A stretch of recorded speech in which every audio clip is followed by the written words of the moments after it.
Donnie Brasco, My Undercover Life in the Mafia, written by Joseph D. Pistone and Richard Woodley, read by Joseph D. Pistone.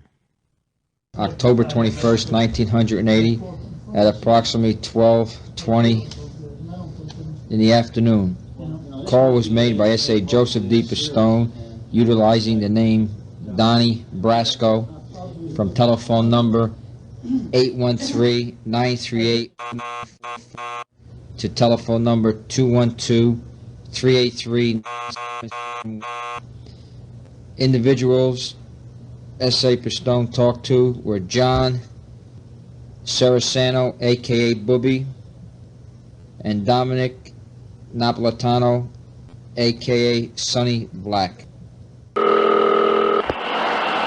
Hello? Bub. Yeah. Donnie. Yeah, Don. What's going on? How are you, pal? All right, how are you? How's Florida? Come down and visit. You must be used to it by now. Yeah, well, I'm waiting for you to come back. Well, you see, now I'm about ready to come back. Well, you know what I mean? Because these visits once in a great while I can accept, you know, and enjoy. But to go... Well, listen, now you come, the dog track's open. I mean, there's something to do at night. Uh-huh. We can go to dog races, highlight. Yeah. You know. Uh-huh. We don't have to sit around and be dead at night. Yeah, that sounds good. Not taking a beating at the dogs, though. But you're lucky, so maybe when you come, maybe my luck will change. I told Tony to tell Sue to send him my sympathy about a... Yeah, Dad died, yeah. Late, you know? Up on the roof. You want him to call you? Hang on a minute, Don. Okay. Hello. How are you, pal? What's up with the pigeons? Not much. Did you go out there? Huh? Yeah. Uh-huh. All right. Yeah. Where are you now? Home? Yeah. Is Lefty there? I'll be right back, because I got a Florida call here. Oh, I thought he was talking to me. Hello? Yeah, is Lefty there? He's across the street, Lefty, putting a lion in the truck. He got the lion in the truck? Yeah, they got to get rid of the lion. I know. Who's he going to give it to? You know what he wanted to do? He's crazy. What? He said, I'll ship it down there and you can chain it in back of the club. Yeah. He's screwy. Yeah, he's nuts. A lion, a chain, imagine that? He's nuts. There's no question about it. If he gets somebody to give it to? Huh? He gets somebody to give it to? Yeah, well, they're going to reach out, but meantime, this guy's got to get him out from underneath the bar there. First of all, somebody ratted him out. They were there last night. Oh, is that right? Yeah, and they said, you got a lion here? And and Charlie said, no, we ain't got no lion here. Right on. You know? It's like a $10,000 fine, I understand. Yeah, well, that's what Lefty, I was talking to Lefty about one this morning. He was telling me. Yeah. He said $10,000 fine. It's probably somebody's, a mother or something worried about her kid. Yeah, sure. That knows, yeah. That's what happened. Yeah, all right, well, listen, if Lefty comes in, walks over, tell him to give me a call. Listen, his Sonny just walked in the door. All right, yeah. Son, Donnie, Florida. Huh? Yeah, man. Yeah, son. What? Listen, I just want to tell you, the lady we called down to Miami? Yeah? Yeah, she wants $200. For the service? For what, weekly? No, from when we started to up to now. All right, so give it to him. All right, I just wanted to clear it with you. All right. All right, pal? Listen. What about you're supposed to let me know something? On that stuff? Yeah. Yeah, you gotta see that guy when? This afternoon? Yeah. Yeah, he was in last night, and he's gotta let us know something this afternoon. All right. All right, bro? Yeah. All right. Bye-bye. The next voice you hear was recorded by an FBI wiretap. It is my voice. The guy I'm talking to is Benjamin Lefty Guns Ruggiero, a wise guy, a Mafia hitman. Hey, Left, I checked. I go over the money every night. What starts and what. Donnie, I'm not questioning you. I'm not questioning anything. Let me tell you something, Donnie. You have no idea what we went through. You don't know. This went on for fucking 8 days. With you guys. I mean, heavyweights had to sit down. I know. No, you don't. Well, you told me. You did know. I mean, well, how come you never tell me? How can I tell you anything on the phone? We're not playing games. I know. Saturday was a meeting in New York. Well, you didn't know. Sonny didn't call me up and tell me. You didn't know it. I was connected to Lefty Ruggiero. I worked for him. The bosses of New York's Bonanno Mafia family had just attended a sit-down to pass judgment on a serious complaint about me, about my behavior as a criminal associate of the mob. I had been accused of skimming drug profits. Lefty had protected me, stood up for me. In a way, Lefty was my friend. But I mean, as it comes down, we won the decision. The whole thing. Oh, all right. You have no body to... Listen. What? I'm going to take it now, pal. You belong to me and me alone. Right. Any responsibility, I die with you. I know that. No, that's the truth. I'm sending my son out next week. Lefty Ruggiero's message to me that day in 1982 was that, thanks to his intervention, the bosses had decided I would not be whacked, rubbed out, killed. As he reassured me, Lefty had no way of knowing that I, Donnie Brasco, was neither a faithful Mafia associate nor his junior partner in crime. My real name is Joseph D. Pistone, and I was the first FBI agent to ever successfully infiltrate deep into the Mafia. The evidence I gathered would make headlines. My testimony in court would take several years to complete. Thanks to me, Lefty would go to prison for many years, and so would other important Mafia crime bosses. And my reward? Congratulations. Grateful handshakes from important justice and FBI officials. A sense of pride in what I accomplished as an FBI agent. But the price was high. When I began my assignment, I was married with 3 young daughters. I abandoned my family almost completely for 5 years in order to live as a criminal. I'm pleased to say that in spite of that, I'm still married. Unfortunately, there was, and probably still is, a contract out on my life. A price on my head as high as $500,000. For the rest of our lives, my family and I will be looking over our shoulders. I grew up in the city in Italian, knowing what the Mafia was. As a teenager, I played cards, shot craps, played pool, hung around social clubs. I knew that some card and crap games were run by the mob, and some social clubs were mob social clubs. I knew some guys who were mob guys. I knew some of them were killers. Even as a kid, I knew guys that were here today, gone tomorrow, never seen again, and I knew what had happened. I knew how wise guys acted. I knew the mentality. I knew things to do and not to do. Growing up in that environment, I could have gone the wise guy route. I knew guys that did. It happened that my mother and father were straight, and I grew up with their values. I grew up as a guy who would work for a living, raise a family, obey the laws. I became an FBI agent. If you were a bad guy, my job was to put you in the can. Simple as that. The late J. Edgar Hoover didn't want his FBI agents to work undercover because it could be a dirty job that could end up tainting the agents. Today, undercover work is a crucial tool in law enforcement. Beginning in the spring of 1976, we had meetings and bull sessions and came up with the idea to infiltrate big-time fences, high-echelon dealers in stolen property who were associated with the Mafia.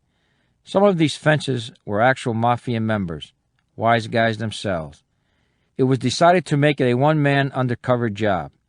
I was picked because I had just come off another successful operation in Florida targeting car and truck hijackers, because I was familiar with the street world, and not least because I was Italian.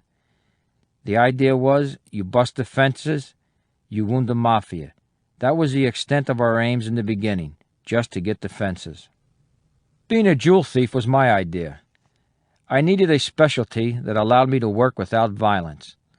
As a jewel thief, I could say I worked alone. I could come and go as I wanted, and come up with scores that everybody didn't have to know about because I committed my crimes in private. As a jewel thief, I would have appropriate expertise. I knew enough about alarm systems and surveillance equipment to assess prospective jobs that I might undertake. A prominent New York City jewelry company gave me a 2-week gemology course, knowing only that it was for the FBI and not knowing anything about my operation. I had a name, Donnie Brasco, that I'd grown comfortable with during operations in Florida and California, and I had a criminal career. My background was going to be that I had spent time down in Miami and out in California, and I was a jewel thief, a burglar, and an orphan. Without a family, it's harder for people to check up on you. We figured on a 6-month operation. Nobody dreamed of going for 6 years and getting where we got to. Now I had to disappear. For their own protection, my family knew only that I would be going undercover, not for what. Since the Bureau had no history with deep, long-term undercover operations, we had to make up guidelines as we went along. Once I walked out of my FBI office on that September day in 1976, I had to build a new life. I needed an apartment, a car, a bank account, ordinary things. Any slip could be fatal, so everything I did was done by myself, just Joe Blow off the street. I leased a car that fit my role, a yellow 1976 Cadillac Coupe de Ville with Florida tags. Ordinarily, I never wear any jewelry, and I don't care about sharp clothes. But for this job, I had to dress up a little, buy some rings and chains and sport clothes.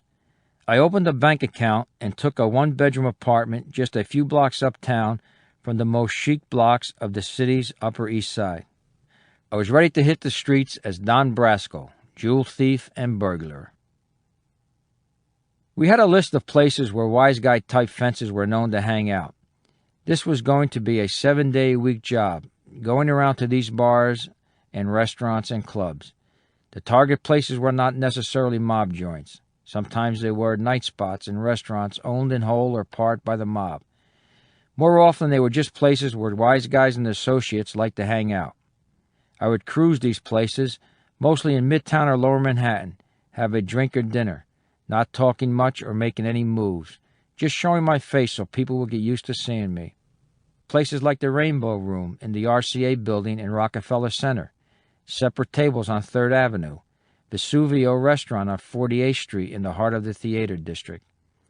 We didn't concentrate on places in Little Italy because I would have been too obvious. You don't just start hanging out in places there without knowing anybody. One of the first places I frequented was Carmelo's, a pleasant restaurant at 1638 York Avenue near 86th Street and the East River, not far from my new apartment. Our information was that the restaurant was owned by Joey and Carmine Zito, who were members of the Genovese crime family, headed by Fat Tony Salerno. During these weeks, in the evening at a bar, I might start off with a scotch. Then I'd switch to club soda for the rest of the night. Occasionally I saw somebody we had targeted, but I never got an opportunity to get into conversation with them. One thing that went on at Carmelo's was backgammon. Men played backgammon at the bar, and some of the wise guys that were hanging around would get involved. I bought a book on backgammon and studied up. Finally, when I thought I was good enough, I decided to challenge for a game at the bar. I won that first game, lost the next, and ended up the evening about breaking even. The important thing was that it broke the ice. I got introduced around as Don for the first time. After a while, I got pretty friendly with the bartender, Marty. He started introducing me to other guys that hung out in Carmelo's, including some of the half-assed wise guys. I began to have a home base, where people knew me in case anybody started checking. Yeah, Don Brasco's been coming in here for quite a while, and he seems all right. Never tried to pull anything on us. That's the way you build up who you are, little by little, never moving too fast. Finally, it was time for me to make my move with Marty. Typically, what an undercover cop will do in a buy-bust situation is try to buy something from you. I was going to sell. So I brought in some pieces of jewelry, a couple of diamond rings, a couple of men's and ladies' wristwatches. He didn't ask if the stuff was stolen. He didn't need to, because it was understood. Actually, of course, the stuff was from the FBI, things that were confiscated during investigations. Marty never bought anything from me, but I did place some bets through him, and all of this served the purpose of solidifying my place. An agent friend of mine had an undercover operation going into music business and had sucked in a couple of connected guys with the Colombo crime family. He introduced me to one of them, a guy named Albert. Connected means that you are associated with Mafia members, do jobs with them, but do not share all the rewards and responsibilities of an actual Mafia member. A true Mafia member is a made guy or straightened out or a wise guy. Albert's uncle was a made guy in the Colombo family. I bopped around with Albert and got to know him pretty well. I took him up to Carmelo's a few times so he could see that guys there knew me. It enhances my credibility to be hanging out with a connected guy whose uncle is a wise guy in the Colombo family. The first time I was rousted, I was near Carmelo's. They pulled me over. A couple guys in plain clothes with drawn guns ordered me out, told me to put my hands on my head. They patted me down, checked inside the car. When they were finished, they said it was a routine license check because I had Florida plates on the car. The only thing it was routine for was wise guys, because they get rousted all the time. I was tailed a few times, stopped and searched a couple of times. Inconvenience, but it also made me feel I was doing the job right. Things began to happen, some movement.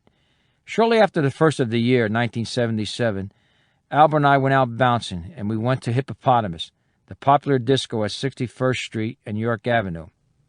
Albert brought me over to a table and introduced me to a Colombo guy that did a lot of business with swag.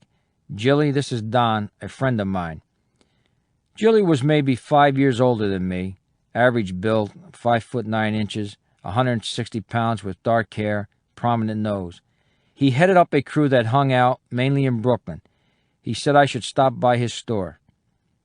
A few days later, I drove over to Brooklyn to Jilly's store at 7612 15th Avenue in Bensonhurst. The neighborhood was very clean, quiet, working class. The store part was the front room, plain metal racks of expensive clothes, mostly woman's stuff, leather jackets, pants, blouses. Everything was cheap because it was all swag. Jilly's crew hung out in the back room. They were hijackers, burglars, all-around thieves. The store sold their loot. I started hanging out there with Jilly's crew. Because I was known by other people that this crew knew, and because I was introduced to them by somebody they knew, they were pretty open around me.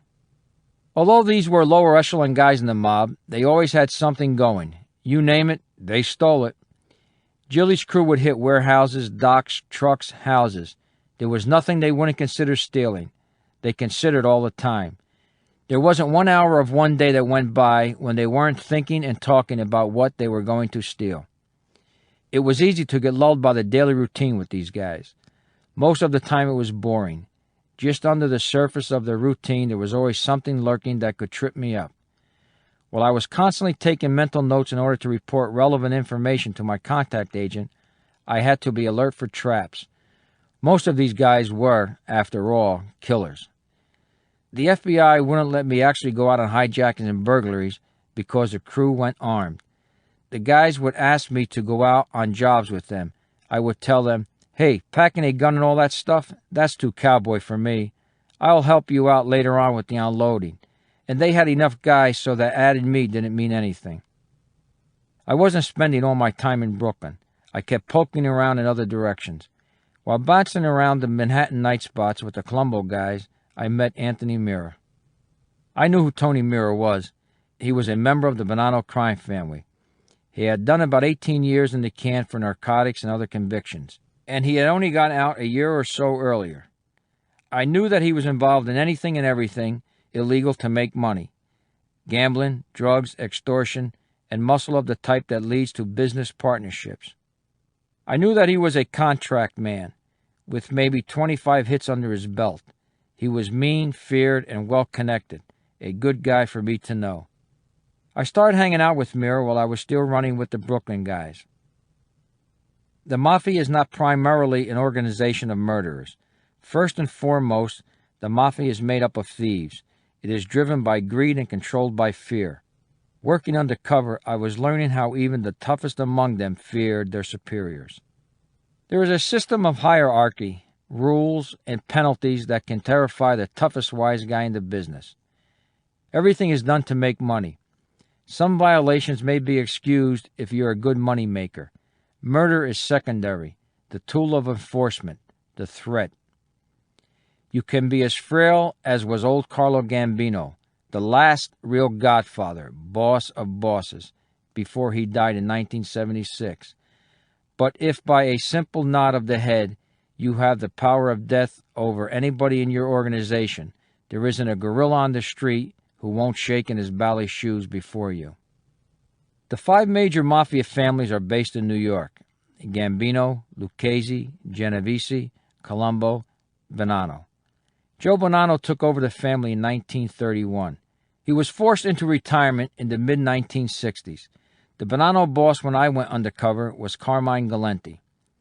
The commission, on which sit the bosses of the families, resolve interfamily disputes or matters that transcend the interest of a single family, or allows for cooperative ventures such as controlling the concrete industry in New York or skimming the take from the Las Vegas casinos.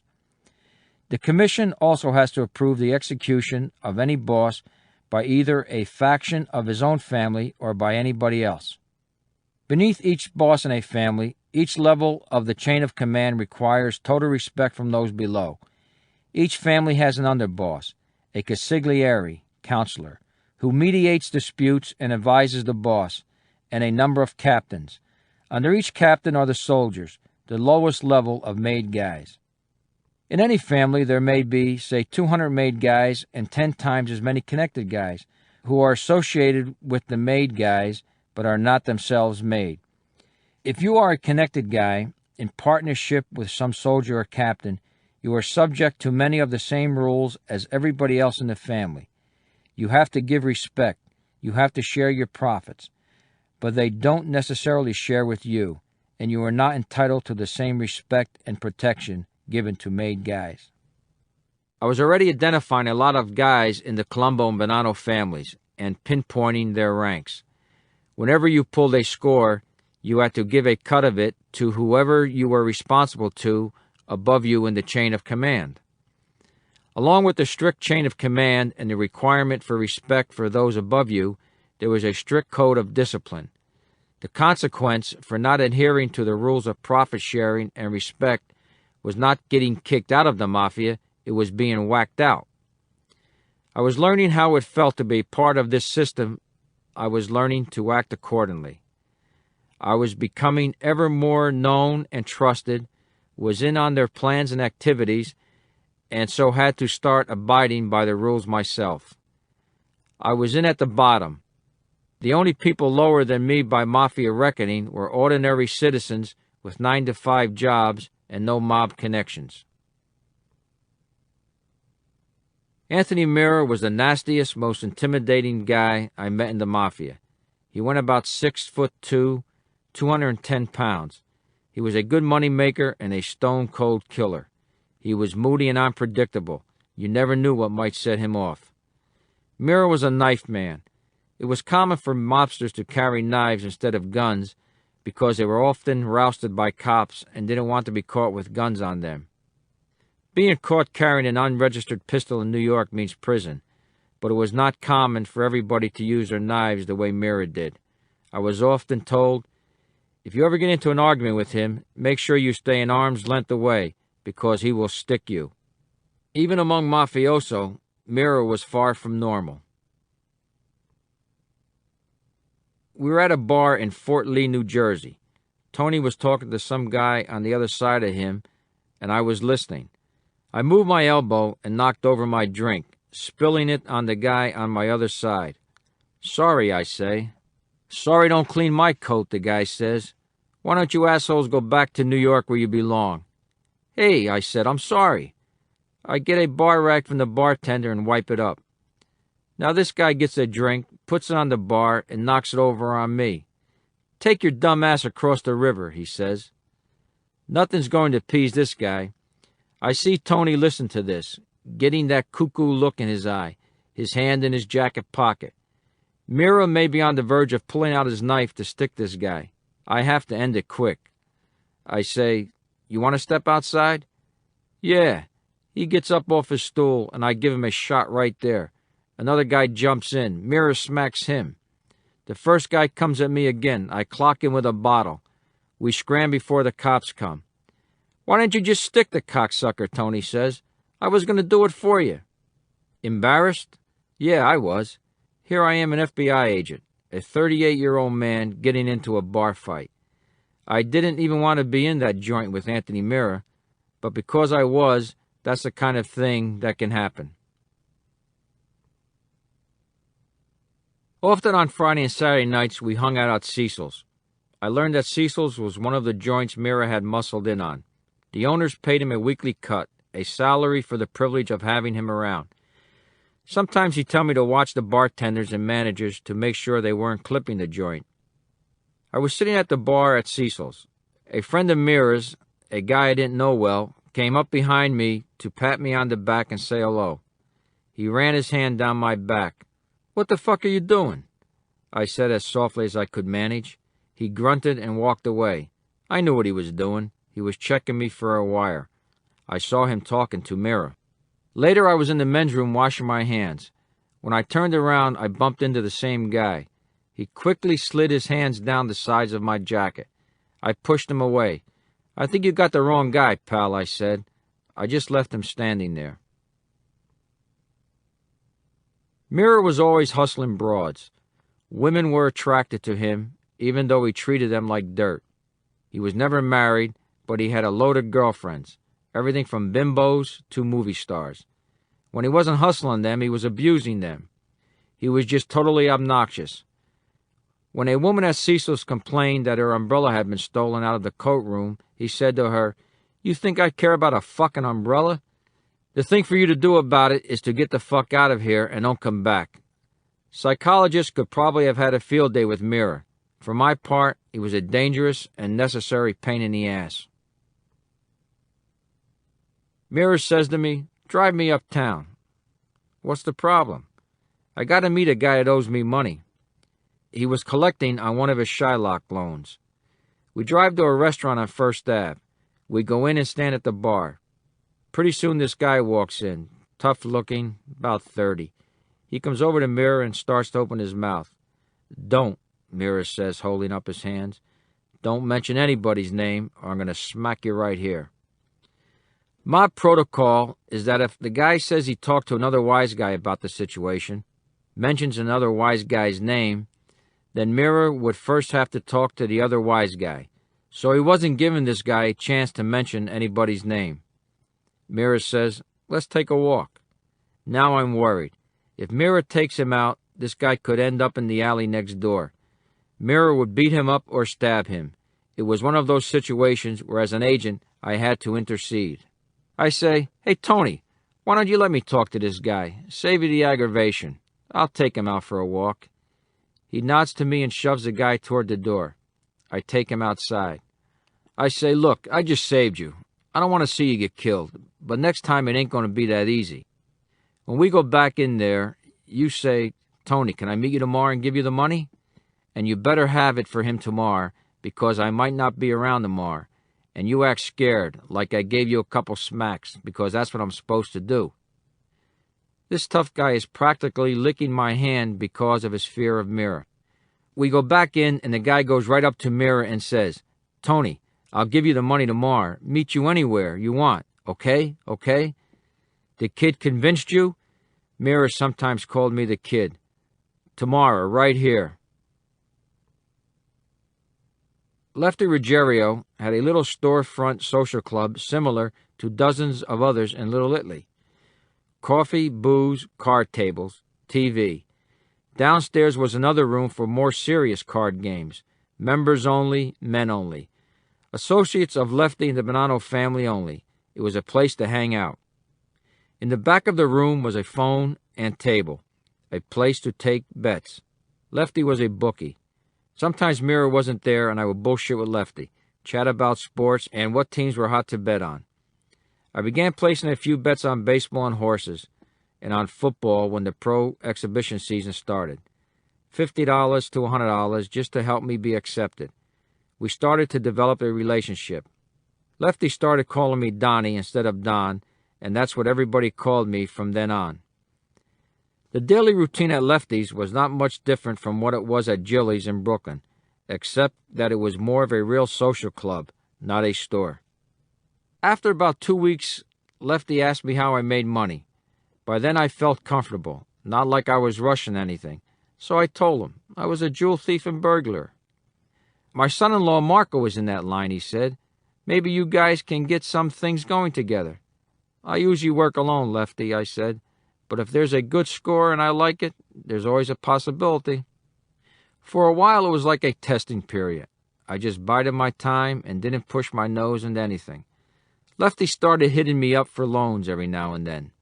I would lend him $300, $125. Sometimes he'd pay me back a fraction of it. I knew it was part of the hustle. You squeeze money out from whoever you can.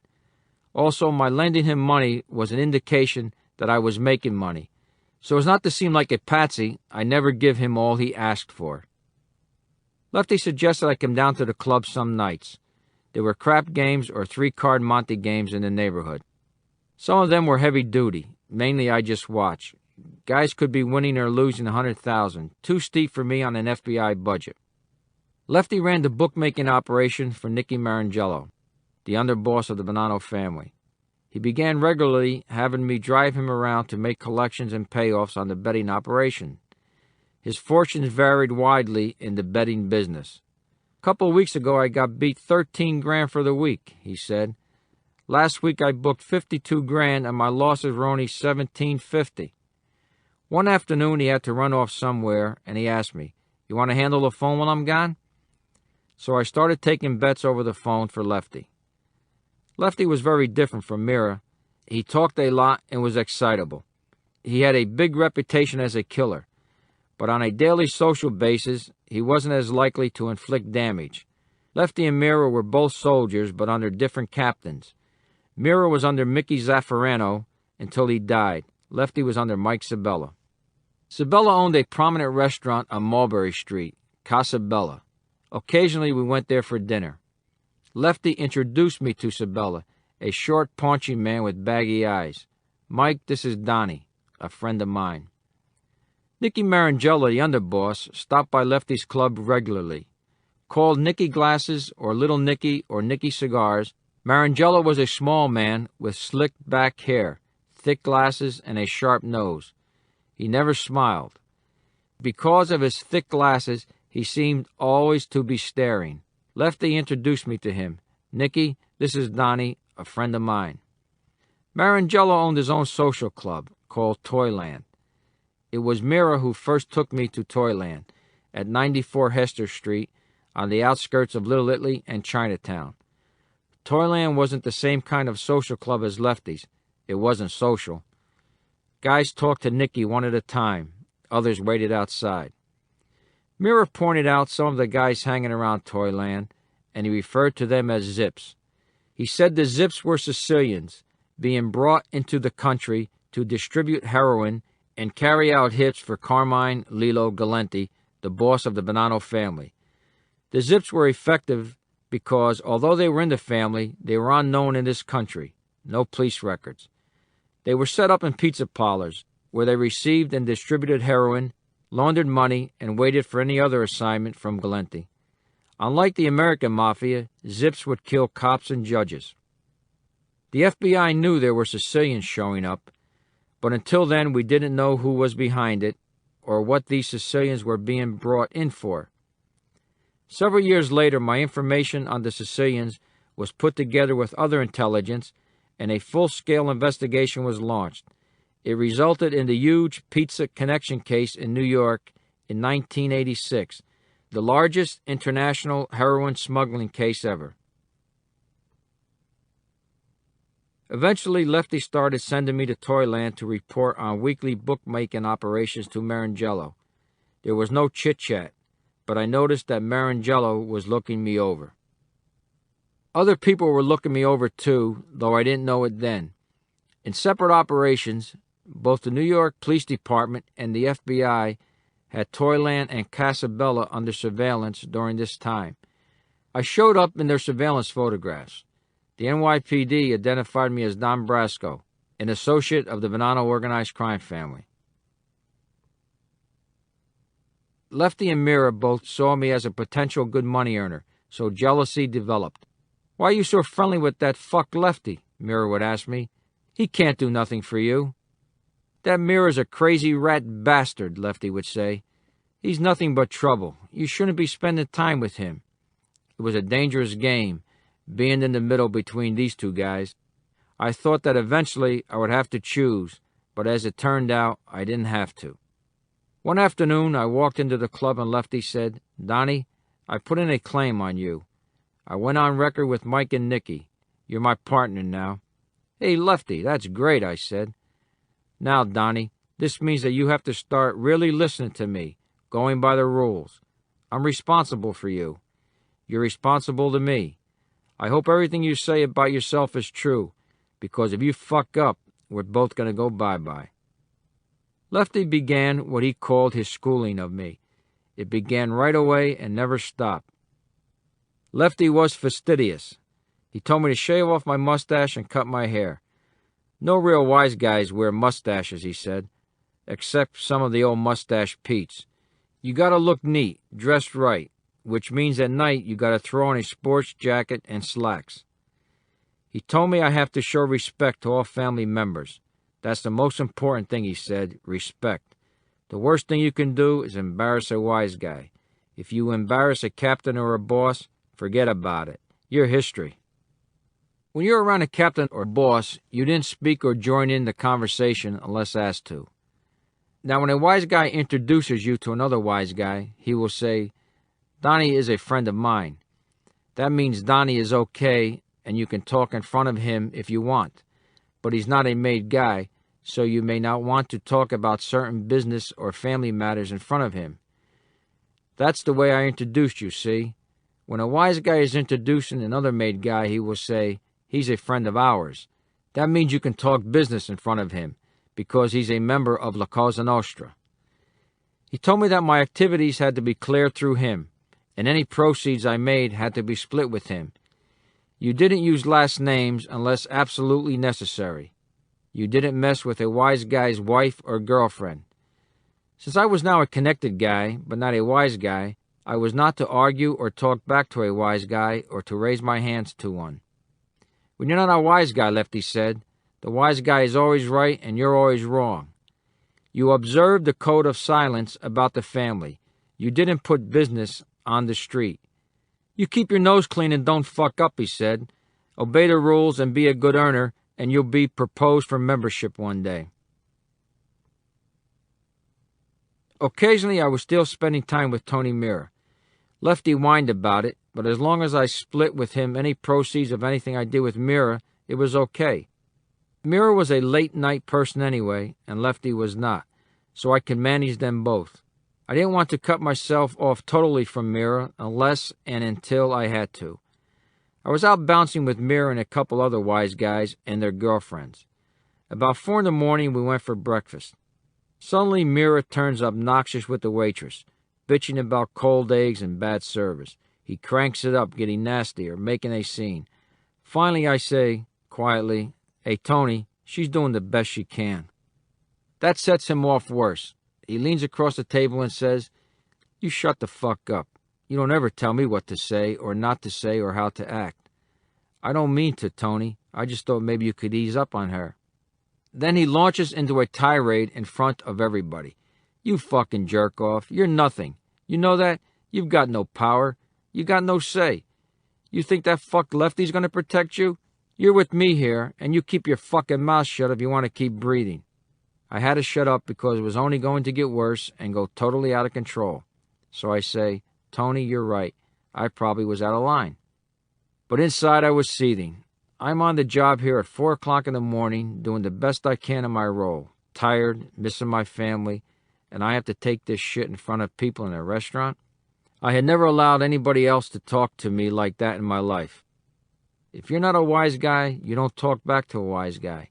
You don't raise your hands to a wise guy. But I risk seeming like a patsy. This guy is talking to me like I'm a nitwit, and on the street you have to command a measure of respect no matter who you are. The next day I find him at his luncheonette on Madison Street. I say, "Tony, let's take a walk." We walk up Madison Street. Outwardly, I'm casual, but inside the adrenaline is pumping. There are people on the street, but that won't help me if it goes bad. I am thinking about his temper and his knife. I say, "Tony, I realize you're a wise guy and I'm not, and that you command a certain respect for being a wise guy." "Yeah," he says, "but I'm telling you now, don't ever embarrass me in front of people again. because I'm not just some fucking Joe scumbag on the street, Tony. And if you keep doing it, one of these days, I'm going to get you for it. And it'll be when no one else is around. I wait for his reaction. We keep walking. You're okay with me, he says at last. I like you. Then don't embarrass me. As far as I'm concerned, right now everything's forgotten. Nothing ever happened. We have a new start. That was the end of the conversation. He peeled off and went back to his luncheonette. He never mentioned anything about it, but there was an edge between us after that. He never forgot. Not long after that, Mira went on the lam. He snuck out of town in a Volkswagen. He was wanted by the state on another narcotics rap. They caught up with him after about 3 months, and Mira was back in the can. He was sentenced to 8.5 years in New York's Rikers Island prison. Lefty said, "See how tough he is with those niggers out there. I was through with Mira for a while." Besides Lefty's bookmaking operation, there were all kinds of scams and schemes around, little ones and big ones. These guys might pull off a $100,000 score one day, rob a parking meter the day after.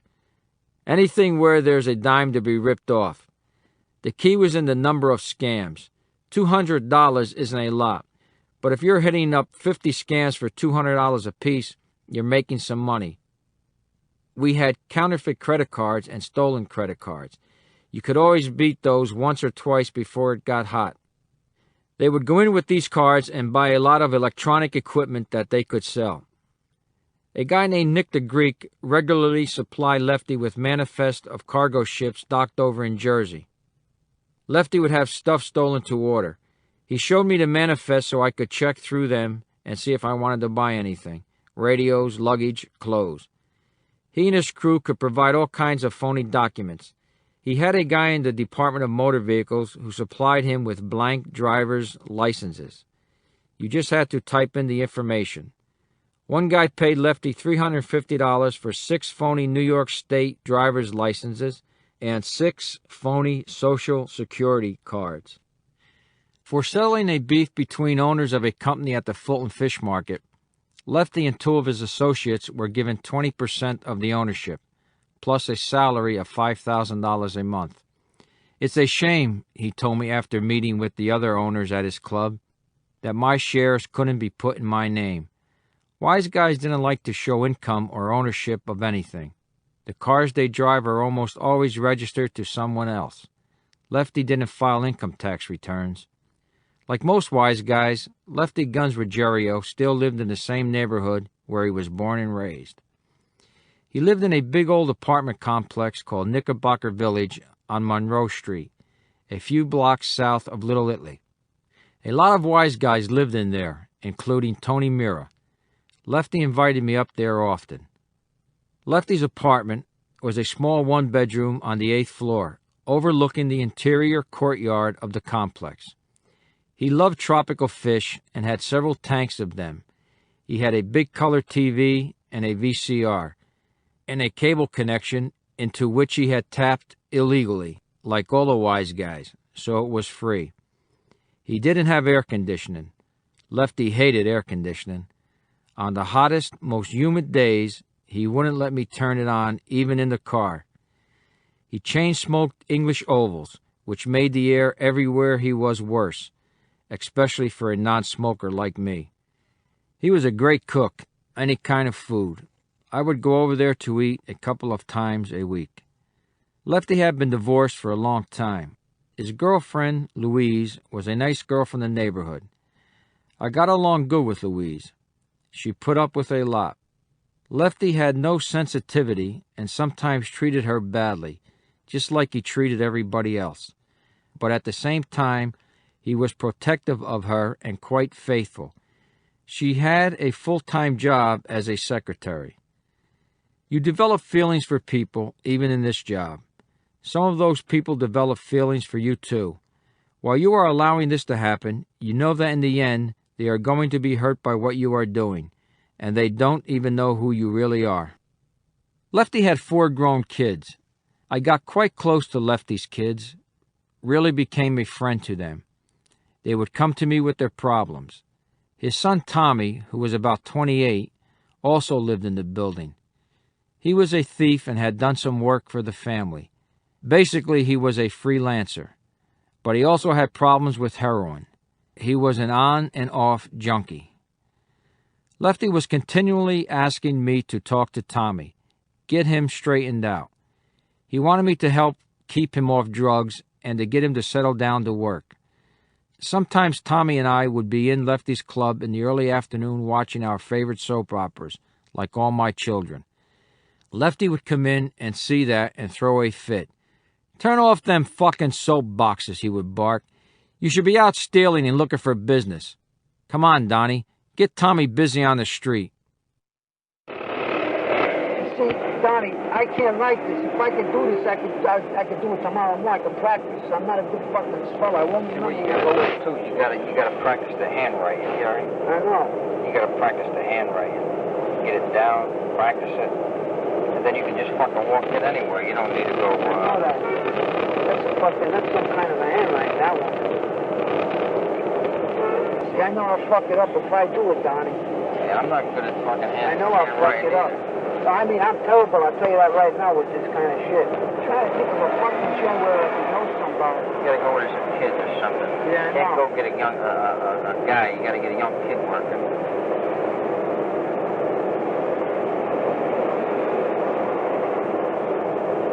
I thought he had a score. This fucking thing, this is more harder to me than a fucking score, this fucking thing. Two of Lefty's daughters were married to wise guys. One had the misfortune to be married to Marco. I met Marco at the bus stop luncheonette, Mira's place. Besides being a jewel thief, Marco was supposed to be an expert safe and lock man. He was also a drug dealer and a loudmouth. Other than a few conversations about jewels, I never had much to do with Marco. He lived a flashy life, vacationed in Florida where he had a big boat. He boasted that he could move all the dope that anybody could provide him. When I met Marco, he was worried about his partner, Billy Paradise. "Billy has turned stoolie," Marco said. Lefty was also worried about Billy Paradise. "We got to think about having that guy whacked," he said. "I'd like to take him on my boat and throw him to the fishes." I ever tell you that story, Donnie, about the guy that thought I was going to whack him on my boat? No. One day I asked this guy to come out with me in my boat. You know, in the East River, my speedboat. He came along, but he kept watching me, wouldn't turn his back to me. Finally I said, "You dumb bastard. If I wanted you whacked, I wouldn't have bothered bringing you out in my boat. I would have hit you downstairs at the club while you were playing cards, and rolled you up in a rug and dumped you in the river right at South Street. That's what we do with stoolies," I told him. He was looking at me. I didn't know if he was just telling me a story or if he was giving me a message about what happens to informants. "Well, I hope this guy Paradise don't rat anybody out," I said. One day Marco just disappeared. The word was out he got into skimming drug profits that were supposed to go to the organization. He was never found.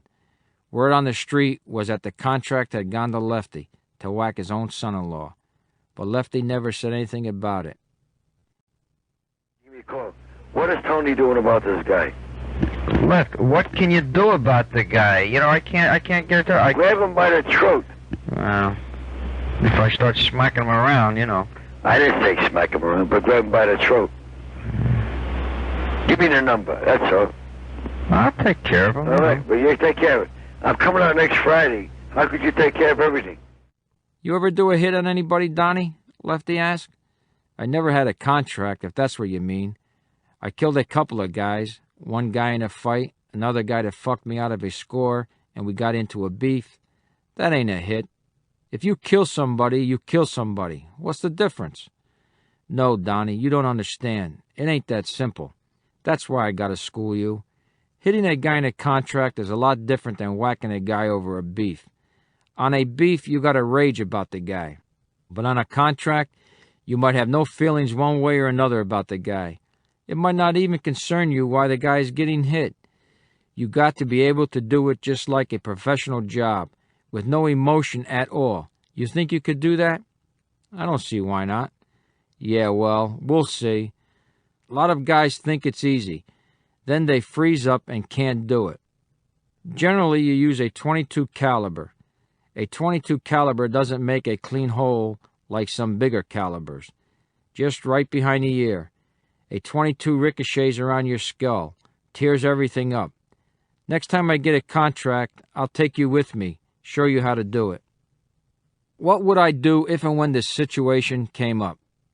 My decision was that if it came to it, if the target was a wise guy and it came down to whether it was him or me, it was going to be him that got whacked. If it was an ordinary citizen, then I would take the risk and try to stop it.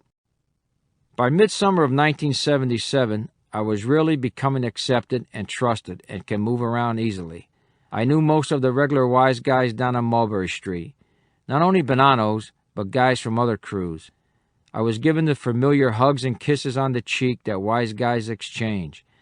I could come and go in any of the joints I wanted. I could move in and out.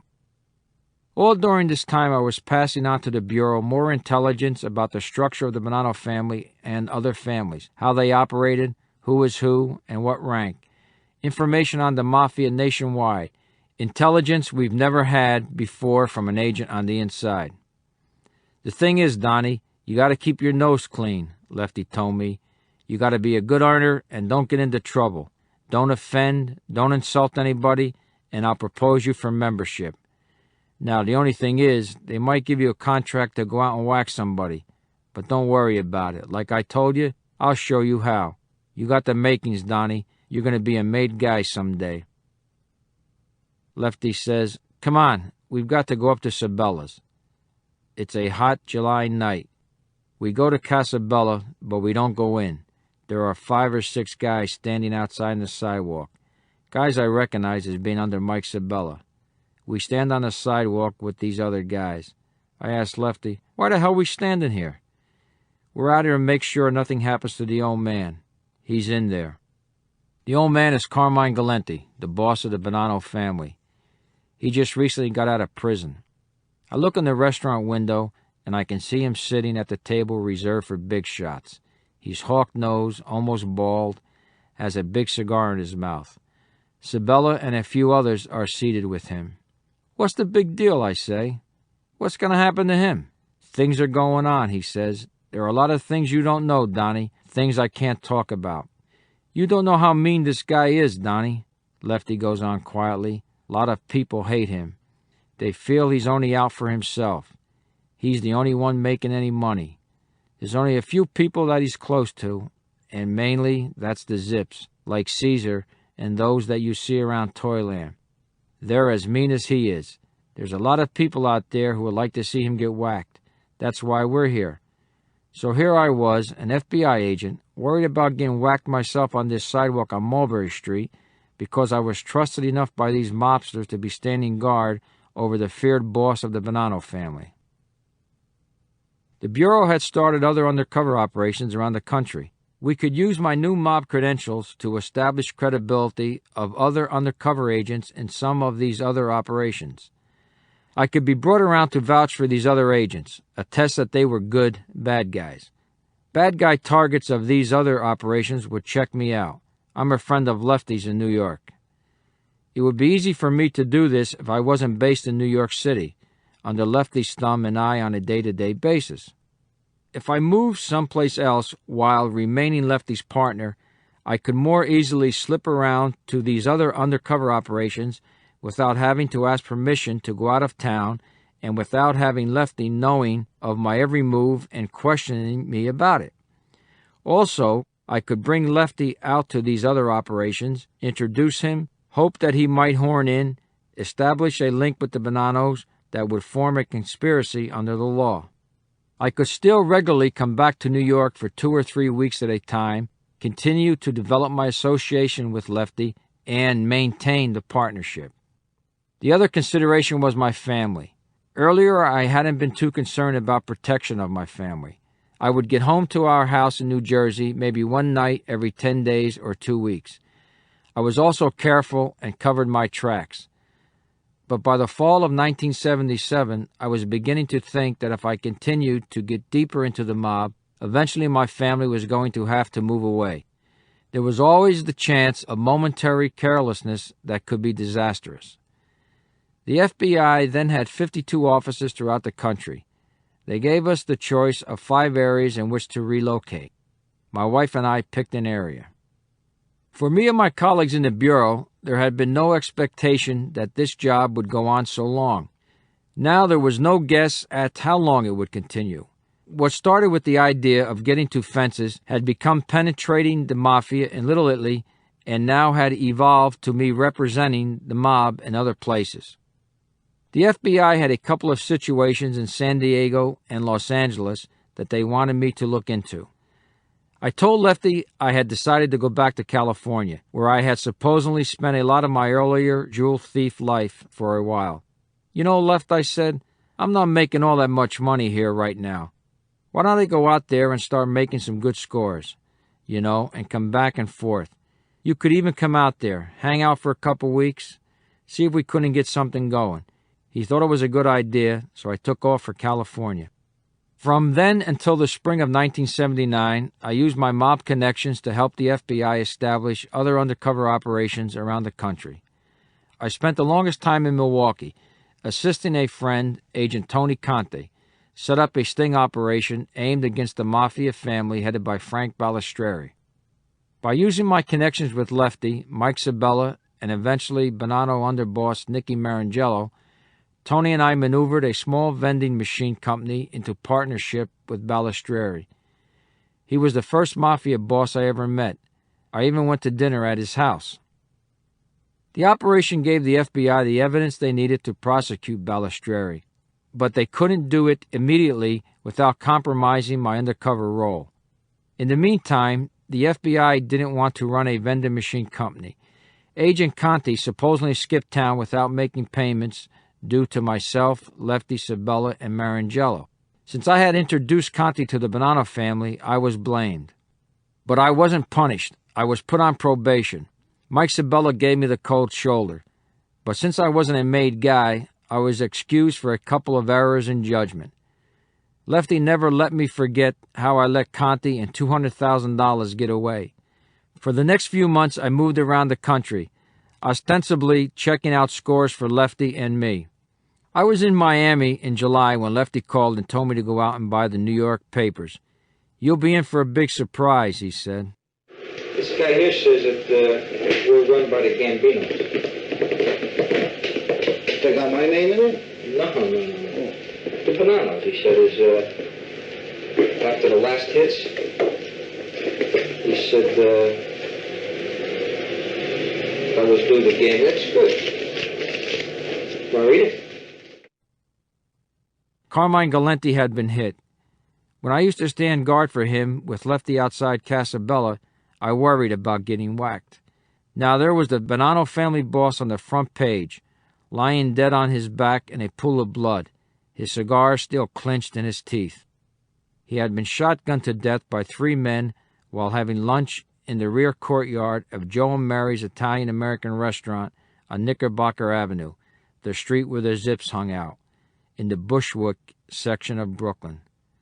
2 other guys were identified as having been with Galenti at the lunch. Galenti's bodyguards, Baldo Amato and Cesar Bonaventure, 2 of the Zips I had seen around the Toyland Social Club. They had fled after the shooting. I called Lefty. Wow, I said. There's going to be some big changes. Well, where do we stand with everybody? I can't talk over the phone. Come in right away. I met Lefty on Madison Street outside the candy store. Rusty Rastelli is the new boss, Lefty said, even though he's still in the can. We're going to be under Sonny Black. He was made captain. He's taken over Mike's crew. Dominic Sonny Black Napolitano was with the Brooklyn Bonanno crew. I had seen him around once or twice, but for the most part, the Brooklyn guys hung out in Brooklyn, the Manhattan crew in Manhattan. Sonny had been in prison for hijacking most of the time I had been on this job. What about Mike, I asked. Sabella and Marangello accepted demotions. Now they were just ordinary soldiers of Lefty's rank. They were lucky. They were both supposed to get whacked, but they got passes because a lot of people liked them. So where does all this leave us, I say? We got no problems. I thought I was going to get whacked. But Lefty's meeting with Sonny had been friendly. Sonny told him all that had happened. who had been knocked down, who the new captains were, and so forth. Joey Messina, the fat guy I had seen hanging around social clubs, was made captain. Sal Catalano, another Toyland guy, was made street boss of the Zips, the imported Sicilians. And Cesar Bonaventure, the slick young Zip who was with Galenti when he got whacked, was made captain. At 28, the youngest in the family. Sonny gave Lefty a choice to go with him or with Joey Messina. But Sonny wanted him, so I says, yeah, I'll be with you. A wise guy does not go around asking who clipped the boss. I didn't want anybody saying, why was Donnie so curious about everything? The murder of a boss doesn't get talked about much on the street. Business policy doesn't change. There's only one policy in the mob. You earn money and you kick your money upstairs. Only the personalities change, and ordinary wise guys or connected guys don't have anything to say about that. When Rusty gets out of the can, Lefty said, things are going to be different. He liked Philip Rusty Rastelli. They were old buddies. I had never seen Rastelli because he had been in the can since 1975 for extortion. It was strange walking down Mulberry Street past Casabella and realizing that Mike Sabella was no longer a power. For a time, Lefty said, nobody would be making any big moves. He was back to his check scams and numbers rackets. Meanwhile, I had some freedom to move around. I told Lefty I had to start making some bigger money, so I wanted to check out a few things here and there. I worked short stints on various Bureau undercover investigations, ranging from New England to the Southwest. Some of these operations came to nothing. Some I can't talk about. Lefty and I spent a lot of time around Miami, vacationing, losing money in Hialeah or the dog tracks, looking for deals. Miami was considered more or less open territory, like Las Vegas, where the different mob families could operate so long as nobody stepped on anybody else's toes. Lefty was always scheming about how to crack into Florida where the big money was. Lefty and I were in Miami in August when a bunch of guys came down from New York for a vacation with their wives or girlfriends. They kept talking about how nice it would be to have a boat and go for a sea cruise. This was during the time that the undercover sting operation that became known as Abscam was underway. Eventually, several congressmen would be caught taking bribes from agents posing as rich Arabs. For the operation, the FBI was using a boat to entertain their targets. Called the Left Hand, it was a white Chinese-made yacht, one of only 2 or 3 such models in the world. It had a full-time captain on board. I happened to know the agent working Abscam. His undercover name was Tony DeVita. I got in touch with him and explained what I had. A bunch of wise guys and their ladies who would be very impressed if I could take them out on that boat. I asked him if Abscam was going to break any time soon, and if not, if the boat could be available. He assured me that nothing would break publicly on the case for a long time. I told the guys that a girl I had been fooling around with up in Fort Lauderdale had introduced me to her rich brother, who owned a fancy boat. They went nuts when they saw it, especially Lefty, because he was proud of how his partner could produce for the crew. What a fucking boat, he says. Donnie, you did some fucking job getting a boat like this. Everybody was oohing and ahhing as we went on board. Where's your broad, Lefty asked me. The one with the brother. She couldn't make it. I did, however, bring along another guy. As a favor to another agent running another operation, I introduced an undercover policeman into my Mafia crowd. The cop's undercover name was Rocky. Bringing along Rocky on the cruise helped establish him with some of the bad guys he might be running across in his operation. Out on the ocean we went. We cruised around all day, ate and drank, and had a wonderful time. A couple of people had cameras, and everybody enjoyed posing with everybody else. It was a great day. Afterward, I just put Abscam and the boat out of my mind. An agent going by the name of Tony Rossi was in Florida trying to infiltrate the gambling business that might lead to a connection with the Santo Trafficante family. Trafficante, who had been operating out of Tampa for 25 years, was the biggest mafia don in Florida.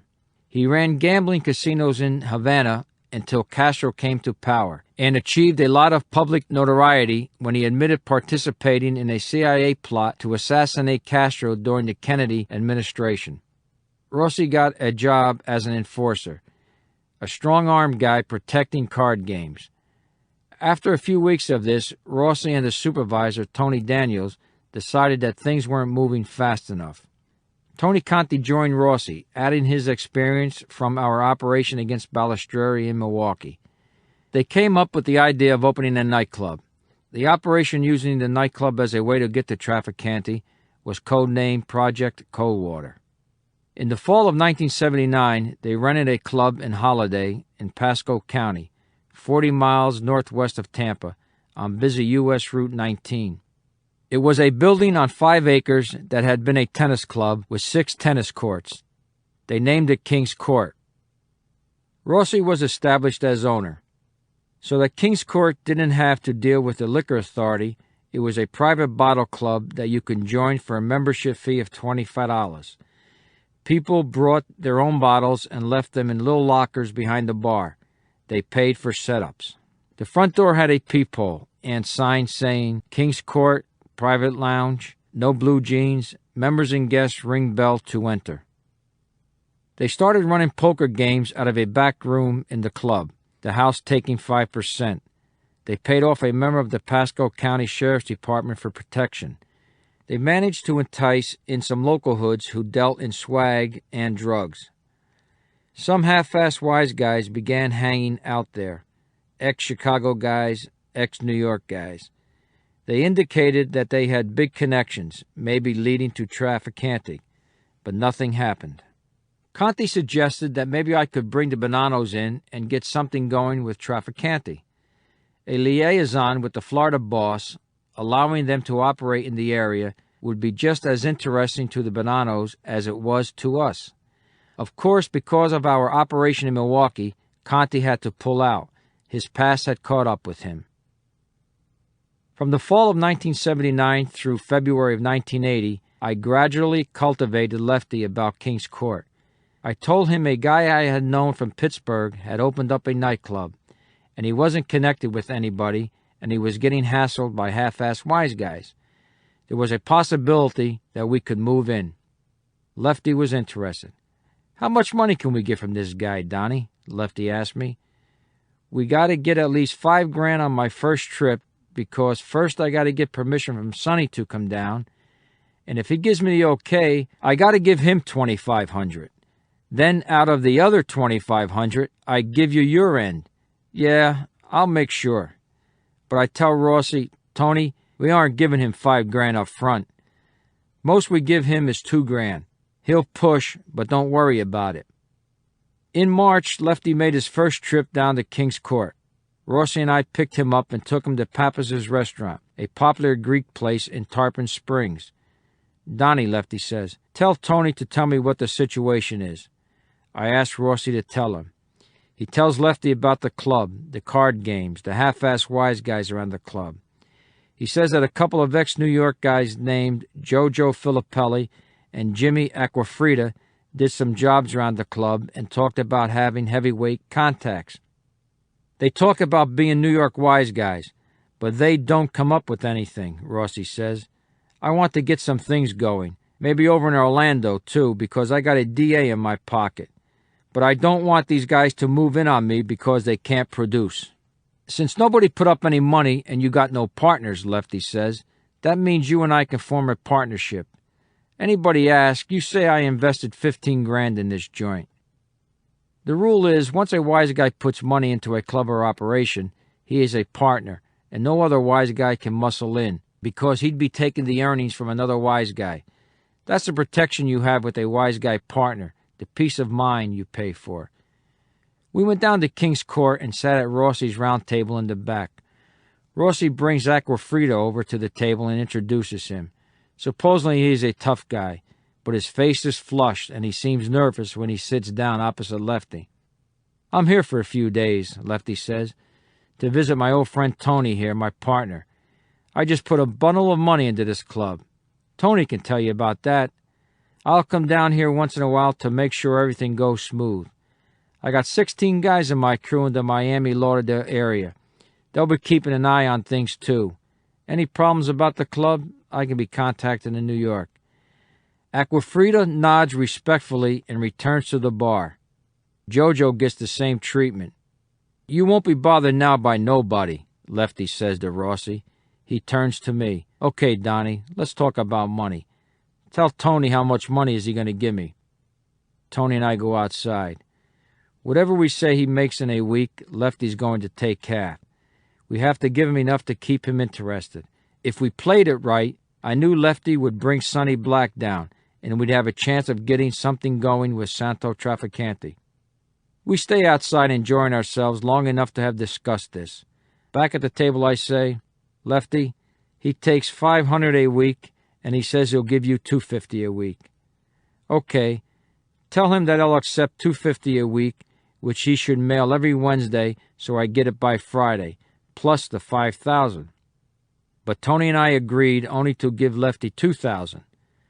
Finally, reluctantly, Lefty accepts that Tony does not have $5,000 to give. The partnership is made, and the conversation becomes more normal. You got peace of mind now, he says to Rossi.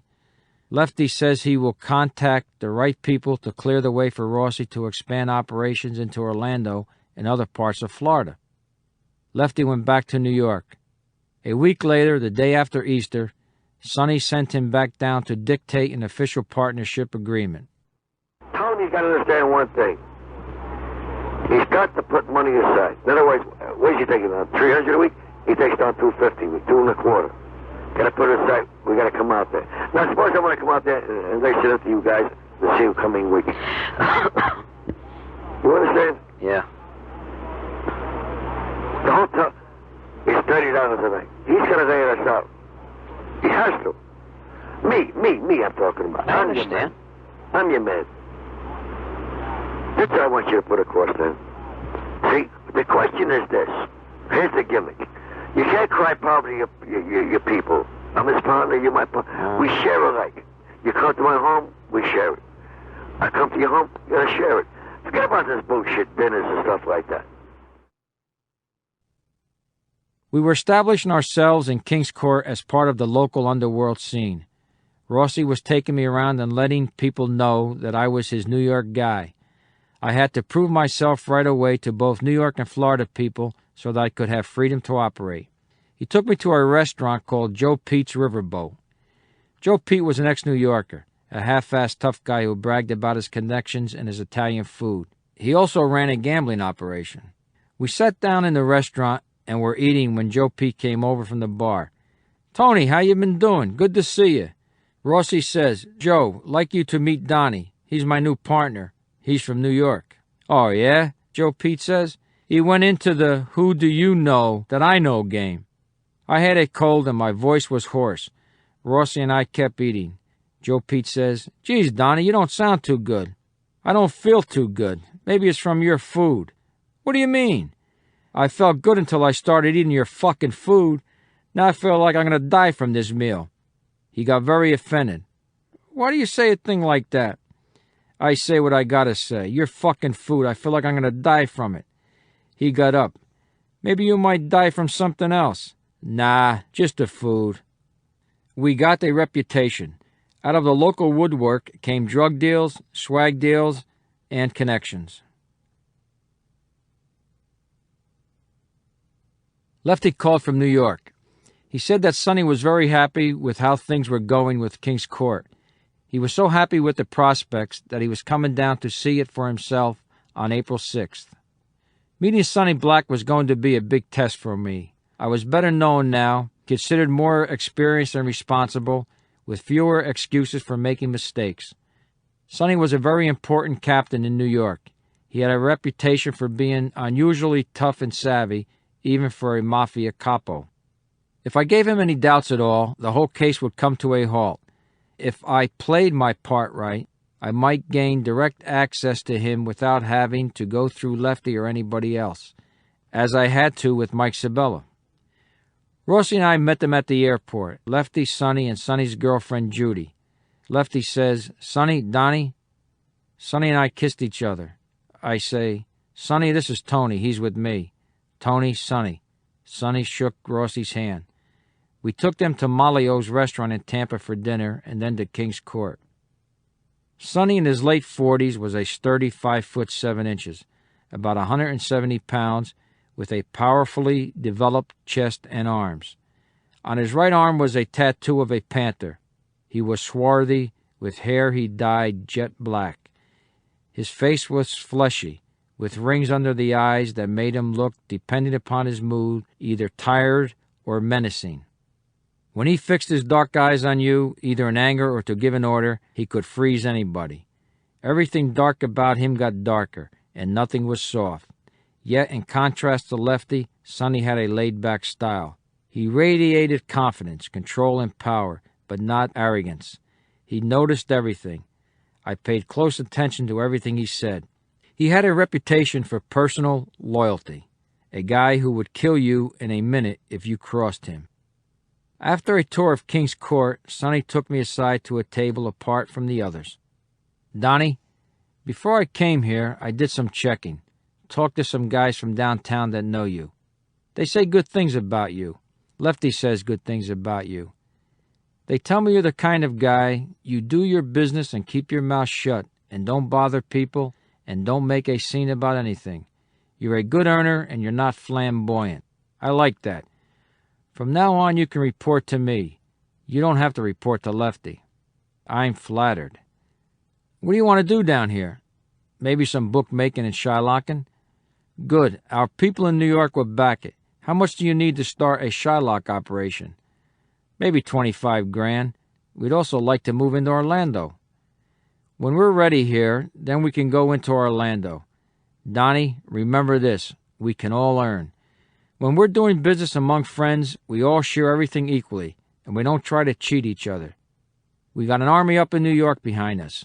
Nobody can bother us, as long as we conduct ourselves in the proper manner." Sonny's approach to me, telling me I could report to him, put me in a difficult position. If I had been a legitimate bad guy, I would have jumped at the chance to hook up directly to a captain and rise up the ladder. But as an agent, I couldn't jeopardize the operation. If Lefty got angry with me, he could have engineered a squelch of the whole King's Court deal. First thing the next morning, I sat Lefty down and told him what Sonny had said. "But I'm still going to be loyal to you," I say. "Anything I do with Sonny, I'm going to run it by you, because you and me started together." "I'm happy you say that," Lefty says. "But who does this guy think he is if he thinks he can take you away from me? He ain't got no right to you." The next day, we all lounged around the pool at the Tahitian, and Sonny continued to encourage plans. He wanted us to have a Las Vegas night, a popular event where the gambling is supposedly for charity. "Once we have a Vegas night," Sonny says, "then it becomes ours. Nobody else can have it. Start lining it up. I'll send wheels and stuff down from New York."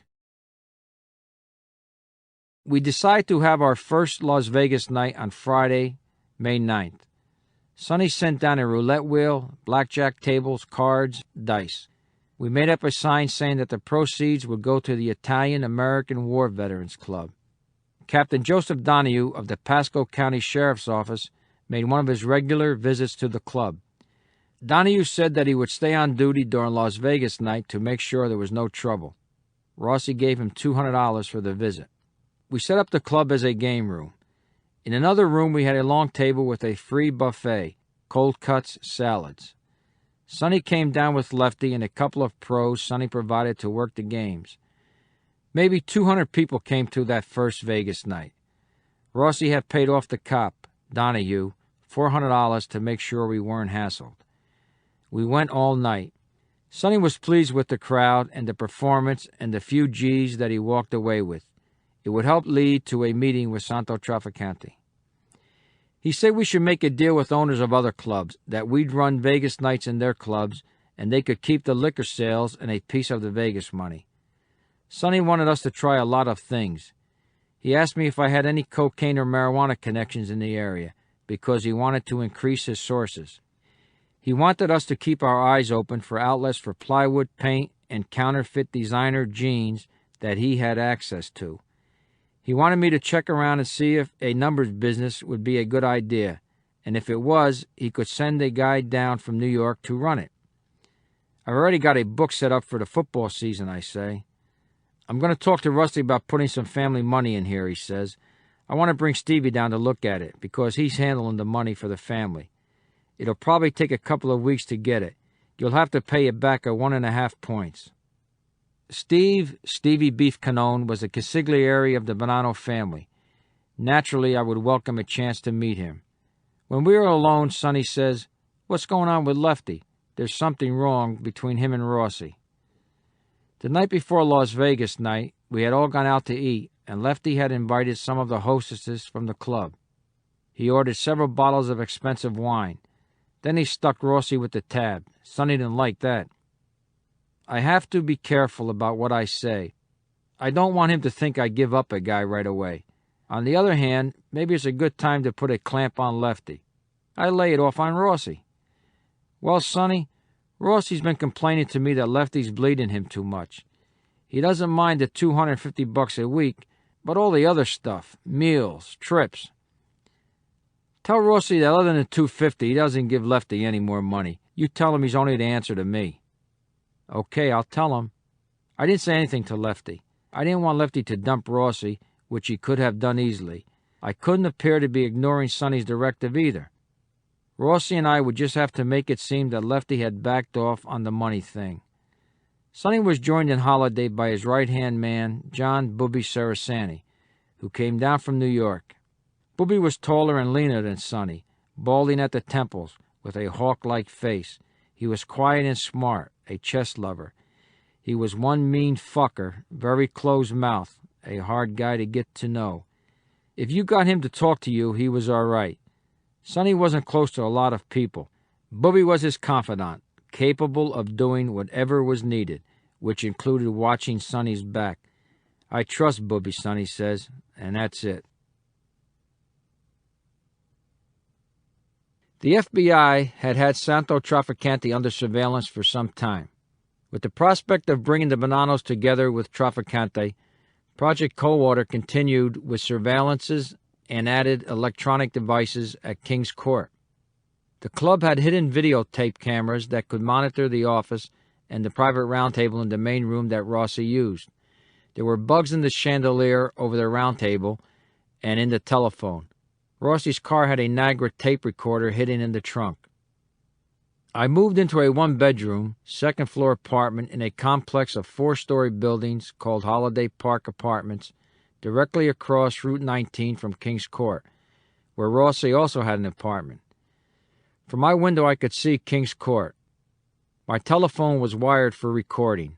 On occasion, Rossi or I would wear a wire, either a Niagara tape recorder or a T4 transmitter. Sonny called and told me that he and Booby were flying down for Memorial Day weekend. I called Lefty to tell him. That set him off about his turf. "What do you mean Sonny's coming down tomorrow?" "I don't know. I asked him if he had talked to you because I wanted to make sure you knew about it. He said, 'Don't worry, there's no problem with Lefty. I'll see him tomorrow before we go.' I don't believe this fucking guy over here. This is my fucking operation. Left, I'm going to be with you, you know that. Ain't the question. Why is he coming down here? Maybe he wants to come down for a vacation. Don't give me that fucking bullshit maybe he wants. He ain't supposed to be in that town without me. Who's paying for his fucking plane fare?" "I guess we are, but he said he'll straighten it out tomorrow." "Who the fuck are you to accept confirmation on his plane ticket?" "Lefty, I'm going to argue with him?" "Yeah, you cocksucker." I hung up on him. He calls right back. "You fucking motherfucker, you don't hang up on me." I can imagine his veins bulging. "Don't ever call me cocksucker, Lefty." "I'll call you what I want. I call you a cocksucker, eh?" I hang up. He calls right back. "Let me talk to Tony." I give the phone to Tony. "That fucking son of a bitch cocksucker better understand who he's talking to. Nobody treats me that way, hanging up." "Lefty, I don't know what you're talking about," Tony says. "Let me talk to Donnie." I get back on the phone and he resumes. "I told you nobody goes on the expense sheet. You tell that motherfucking Tony that he owes me $500 and he sends me $500 tomorrow. I'm going to shoot that motherfucker in the head. There's something wrong over here, pal. I'm going to Brooklyn tomorrow, and I'll have all the answers. Who's your fucking boss? You are. When I get through with Sonny right then and there, if he can't give me the right answers, I'm going to tell you something. What? Ain't nobody knows that I got 3 fucking grenades. Ain't no motherfucker could ever live after I get through with them. If this guy gives me the wrong answers tomorrow, I'll blow the fuck everybody up. Sonny and Booby came down.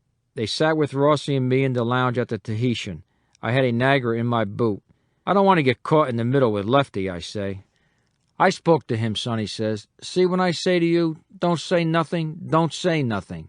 Lefty stood up for me when I was away, and I never do anything to hurt him. He'll go all the way with you. He's a tremendous guy, a dynamite guy, but he tends to dramatize. So you don't tell him nothing. I'll tell him what I want him to know. I'm never telling him what conversations take place. He knows me too long. I never do anything underhanded. If I take down any money from here, he gets his end and he goes home to sleep. He's done a lot for me too in 6 years, I say, but I don't want to have arguments with him over you. Anything we do, I'm always going to give him a piece of my end. I don't want him to think that I'm fucking him. Donnie, you know the story with this crew. When I went away, they put me on the clothesline. I know. When Sonny was in the can, his crew had deserted him. He was separated from his wife, but he had 4 kids he wanted taken care of. Money supposed to go to his family wasn't paid. They didn't want to bother with me, this crew, but when the boss told him to keep his fucking mouth shut about me, Lefty stood up. Now we all got the power, so I brought him right back. He's a stand-up guy, there ain't no 2 ways about it, but you can't tell him nothing. He gets them 2 fucking wines in him and then, well, he's trying to help you, but he's hurting you. Rossi left the table for a few minutes. Sonny opened up more around me because Rossi was still considered an outsider. A few days earlier, Donnie, the deputy sheriff, brought up the matter of dog racing tracks with Rossi. He wanted to know if Rossi's people might be interested. Some politicians would have to be bribed. I brought it up with Sonny. He wants to help him put it together, and for protection, so nobody else is going to muscle in on it. We could definitely protect this guy, down to the track. We got to bring in another family, because that family controls over there. That's what I think he's looking for. Yeah, I'll get that. Let's hear what Tony's got to say. He waits for Tony to return to the table. We're talking about the dog track. Rossi nods. He came to me because, you know, you couldn't run a track here in Florida without Trafficante's permission. That never came up directly. That's what I read into it. He thinks I could, you know, reach out. So what he's really looking for is the permission. Or somebody, I say, that can go and sit down with the guy in Tampa. All right, I'll lay it down to him when I see this guy, see what he says. If the guy says, all right, go ahead, then you just go ahead. Nobody will ever bother us. But if he says, listen, I got 3, what do I need 4 for? Then forget about it, because you got to show him respect. Sonny came down with his girlfriend Judy and Lefty and checked into the Tahitian Motor Lodge. Sonny had to wait for a call. Trafficante would say when and where they would meet. We hung around the pool. The next day he got the call. He was to meet Trafficante that night at 8. He wanted me to pick him up at 6:45. I like to get there early, Sonny says, and get the feel of the place. Look it over to make sure it's not a setup or there aren't any cops. A top Bonanno captain was meeting with the biggest boss in Florida. The FBI put a surveillance team on. I took Rossi's car because it was wired with a Niagara in the trunk. I picked Sonny up. Lefty was not with him. We're going to Pappas's, he says, indicating the restaurant in Tarpon Springs. At about 7:15, we went into the restaurant. We sat at the bar and had a drink. Sonny scanned the place casually. How's this guy going to know you? I asked. I met him up in New York last week. He was up there. Stevie knew him from years ago. Stevie introduced me to him. At about 7:30, Sonny says, okay, Donnie, you leave. Go back to the club, and I'll call you when it's time to pick me up. I walked out. Going through the parking lot, I passed right by Trafficante and another man heading toward the restaurant. Trafficante was such a quiet-looking old gentleman, shoulders slightly hunched, calm old face. It was odd to think of him as what he really was. Sonny called at 10 o'clock. I met him in the lounge at the restaurant. We had a drink before we left. I didn't say anything about having seen Trafficante. He's a dynamite guy, Sonny says. He likes me. We got whatever we want. All the doors are open to us in Florida now, just so we do things properly. A 50-50 split. If we fuck up Donnie, the old man will shut every door on us. One of the things we should start looking at, he said, was bingo. He's big in bingo, but he doesn't have any in Pasco County. Big money in that. So the guy tonight, nice guy to talk to, huh? It's like me and you talking already, Donnie. That's great. He says, you got something? We'll work together, he says. Well, everybody's going to be making the money, right? Right, bro. We were both happy for the same reason, more or less. I felt deeply satisfied for having engineered a marriage between two Mafia families. The next day, Trafficante's man, Benny Usick, a short, white-haired guy, came to see Sonny about the bingo operation. Afterward, Sonny said that Benny ran Trafficante's bingo parlors. He said that we would start looking for sites with Benny and that we had to get a building of 8,000 to 10,000 square feet with air conditioning. An old supermarket was perfect.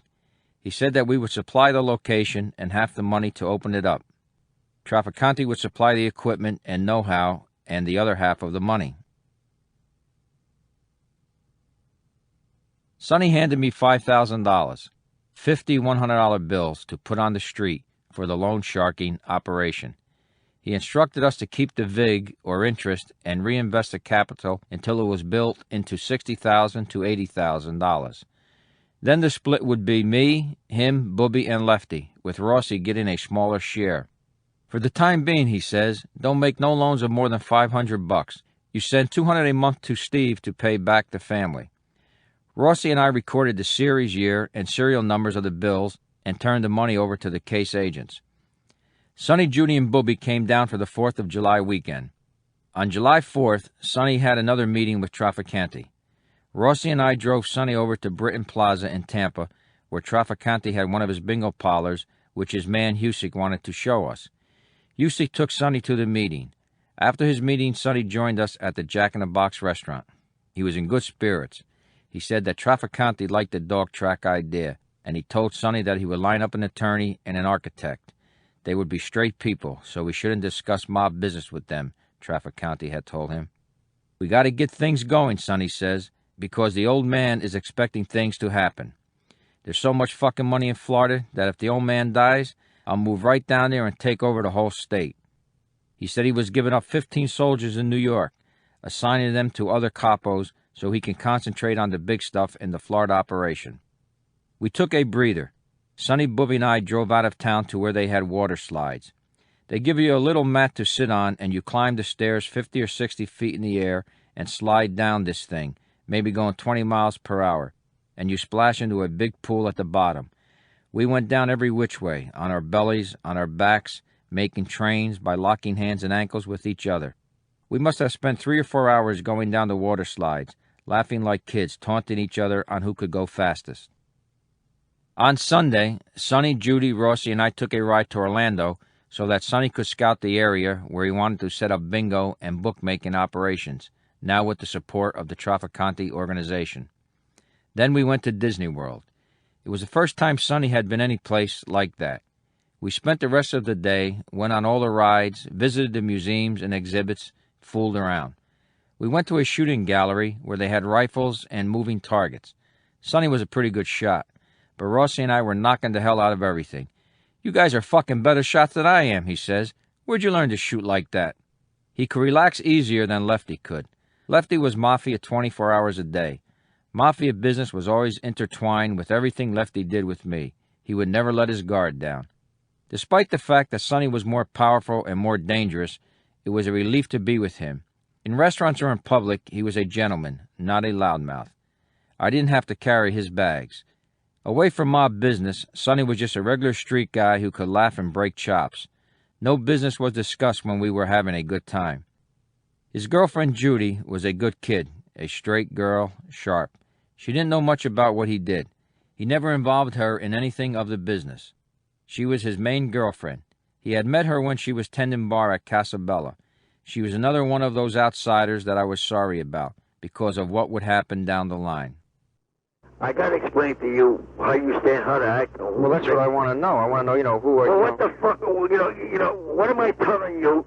In other words, what am I telling you? I can't tell you on the phone. I don't want you to come up I here. know. I don't want to hear it on the phone. Right. I don't want to hear it I'll on the tell you phone. where to go on the beach, who to go see. Or when I do come down to Tampa, what do we go for? No, Just purposes. Let me finish what I say. You go for 5, 6 spritzers? Yeah. That's $5, $10. We'll go to the hotel, right? Mm-hmm. We'll go and eat. Now, who's the first guy to go home? You all the time. Thank you. So now, I've got beautiful information. That's what Sonny wants me to do. But he ain't going to put no words in my mouth. Yeah. So pin him down. All right. And send that guy in the morning. But I want to be notified midnight tonight. What do you have to say? Sometimes Sonny and I would arm wrestle. He lifted weights, so did I. He was strong, but I had the advantage of leverage, being taller and having longer arms. We would be sitting around the pool or someplace when he would challenge me. He could never beat me. It drove him nuts. I never saw him challenge anybody else, but he never stopped challenging me. Since we were now dealing with Trafficante, we wanted to keep King's Court clean relatively. We didn't want to attract more attention than necessary to the club as a gambling place. So we opened up another club for the card games. It was just a small store at 1227 Dixie Highway, a couple of miles away. Sonny gave me $500 for the security deposit. We took the card tables out of the back room of King's Court and sent them down there with the poker dealers, and that's where the nightly games continued. We got to do things right, Sonny says. The old man says he has 500 men down here, and they're not pulling their weight. He's looking for new blood in this state, and that's us. Sonny was shuttling between New York and Florida for meetings with Trafficante, solidifying his position. On August 8th, he and Lefty came down. Sonny called me at the apartment and said for me and Rossi to be at the coffee shop at the Tahitian at 3:30 in the afternoon. That guy is coming, he says. Rossi and I went to the coffee shop. Sonny was sitting at a table with Trafficante and Husey. He motioned for us to sit at another table by ourselves. Half an hour later, Sonny came over and told Rossi to make dinner reservations for 3 at the Bon Appetit restaurant in Dunedin. You guys go up to Lefty's room, he says. Lefty's room was next to Sonny's. Lefty was lying on the bed watching TV. Rossi got on the phone as instructed. I was standing in the doorway. Sonny and Trafficante came walking by. Sonny motioned for me to come into his room. Inside, he introduced me. Donnie, this is Santo. Santo Donnie. Santo looked at me with narrow eyes through thick glasses. I shook hands with my second Mafia boss. Sonny wanted me to come to New York to update him on all the various rackets we supposedly had underway. Bingo, numbers, gambling. I went to his neighborhood for the first time. The Withers Italian-American War Veterans Club, Inc., Sonny's private social club, was at 415 Graham Avenue at the corner of Graham and Wither Street in the Greenpoint section of Brooklyn. The neighborhood was quiet, safe, and clean. Mostly small shops and storefront businesses in 2-story or 3-story apartment buildings. It was similar to the neighborhood in the Bensonhurst section to the south, where I had been involved 4 years earlier with Jilly's crew and the Colombos. One of the main similarities was that both neighborhoods gave you the feeling that outsiders would be noticed quickly. The Withers Club had a big front room with a small bar and a few card tables, and a back room with a desk, telephones, a sink, and a men's room. Diagonally across the intersection at 420 Graham Avenue was the Motion Lounge, another private hangout for Sonny and his crew. In the front room of the lounge was the bar, a large screen projection TV, a pinball machine, a couple of tables. Behind the bar was a big tank of tropical fish. Sonny said I shouldn't bother with the expense and inconvenience of a hotel. I should stay at his apartment. That was on the top floor above the Motion Lounge, a 3-story walk-up. It was a modest, utilitarian, one-bedroom place. You entered into a hallway with a small kitchen to the left, a dining room ahead, and a living room with a pull-out sofa bed to the right, and Sonny's bedroom off that. There were no doors. A sort of ladder-like set of stairs led up to the roof, where he kept his racing pigeons. He didn't have air conditioning in the apartment because the building wasn't wired for it, and the heat that night was brutal. He kept the windows open, which looked out over the adjoining roof. I slept on the pull-out couch in the living room. He slept in the bedroom. I fell asleep on my back, sweating. I woke up. Something touched my chest. At first in my daze, I thought it was hands, fingernails feeling for my neck. Somebody was going to strangle me. But it was claws. A rat? I froze, afraid to open my eyes. Sleeping in the apartment of a Mafia captain didn't bother me at all. But I am terrified of mice or rats. Now I was going to get bitten by a rat and die of rabies. I held my breath while I counted down. Then I swung my hand with everything I had and swatted it across the room. The rat thudded to the floor as I hit the light switch. It was a cat I glimpsed, leaping for the window and disappearing into the night across the rooftops. Sonny came running in. "What the fuck happened?" I told him. He started laughing like a son of a bitch.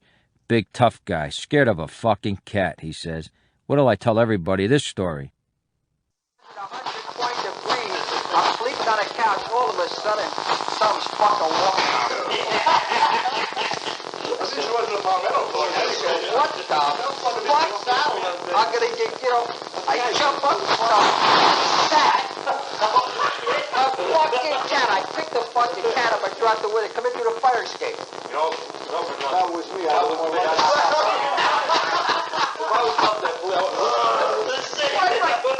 I said, what do you, because I jumped the fuck up, right? I mean, fucking fur. I figured it's a fucking rat. Yesterday morning, this fucking red man, the jerk was chasing him. I said, fucking, walking on my fucking leg. I said, fucking rats. I jumped the fuck up, and I hit it. I said, fucking cat. I went to the fire escape with At about 6:30, he woke me up. He had already been to the bakery across the street to pick up pastry and had made coffee.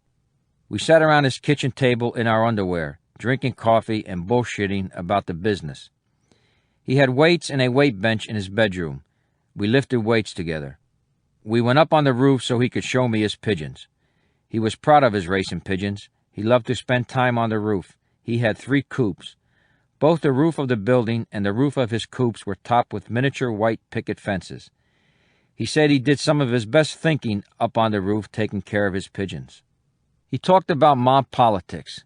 He hinted that the power struggle was heating up within the Bonanno family. The whole thing is how strong you are and how much power you got and how fucking mean you are. That's what makes you rise in the mob, he said. When we were around our mob guys, Sonny acted like a captain and commanded respect. On the street and in other business situations, you could see that he was not only respected, but feared. But here, when nobody else was around, we just shot the breeze like 2 equals. He gave me my own key so that I could use his apartment anytime I wanted, whether he was there or not. Sometimes he stayed at Judy's apartment on Staten Island. From then on, I stayed at Sonny's almost every time I came to New York. When I went back down to Florida, I sent Sonny a pair of ceiling fans for his apartment. He sent me a big package of canned squid, Italian bread, Italian cold cuts, and cheeses, because he knew I loved those things and I couldn't get the best New York-type stuff where I was in Florida. One afternoon, we were in the coffee shop at the Tahitian. "I feel strong today," he says. "So what does that mean?" "I feel strong enough to beat you at arm wrestling." "Sonny, you never beat me. What's going to make today any different? How strong I am. Come on. In here? Come on." We put our elbows together on the table and go through all the gyrations of getting ready. Lock our hands in. "You ready?" He looks me in the eye. "Yeah." "I'm going to beat you." "Go ahead." "Go." We strain our arms together. Then he spits in my face. I flinch and he slams my hand down. "I didn't tell you how I was going to beat you." Tony Mira got out of prison. When he was in the can, guys kept reporting to Lefty that Mira was calling people and was pissed off because he had heard that Lefty and I had made a ton of money in Milwaukee and we're making a ton of money in Florida. And some of that should be his because he brought me around to the crew in the first place. Lefty tells me, I told him, you better have friends when you come out.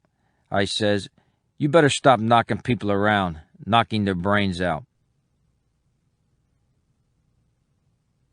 Some of Sonny's crew in Brooklyn were arrested, and it looked like there was a snitch involved. Lefty called to tell me everybody knew was suspect. In other words, he tells me over the phone, who's responsible has to die.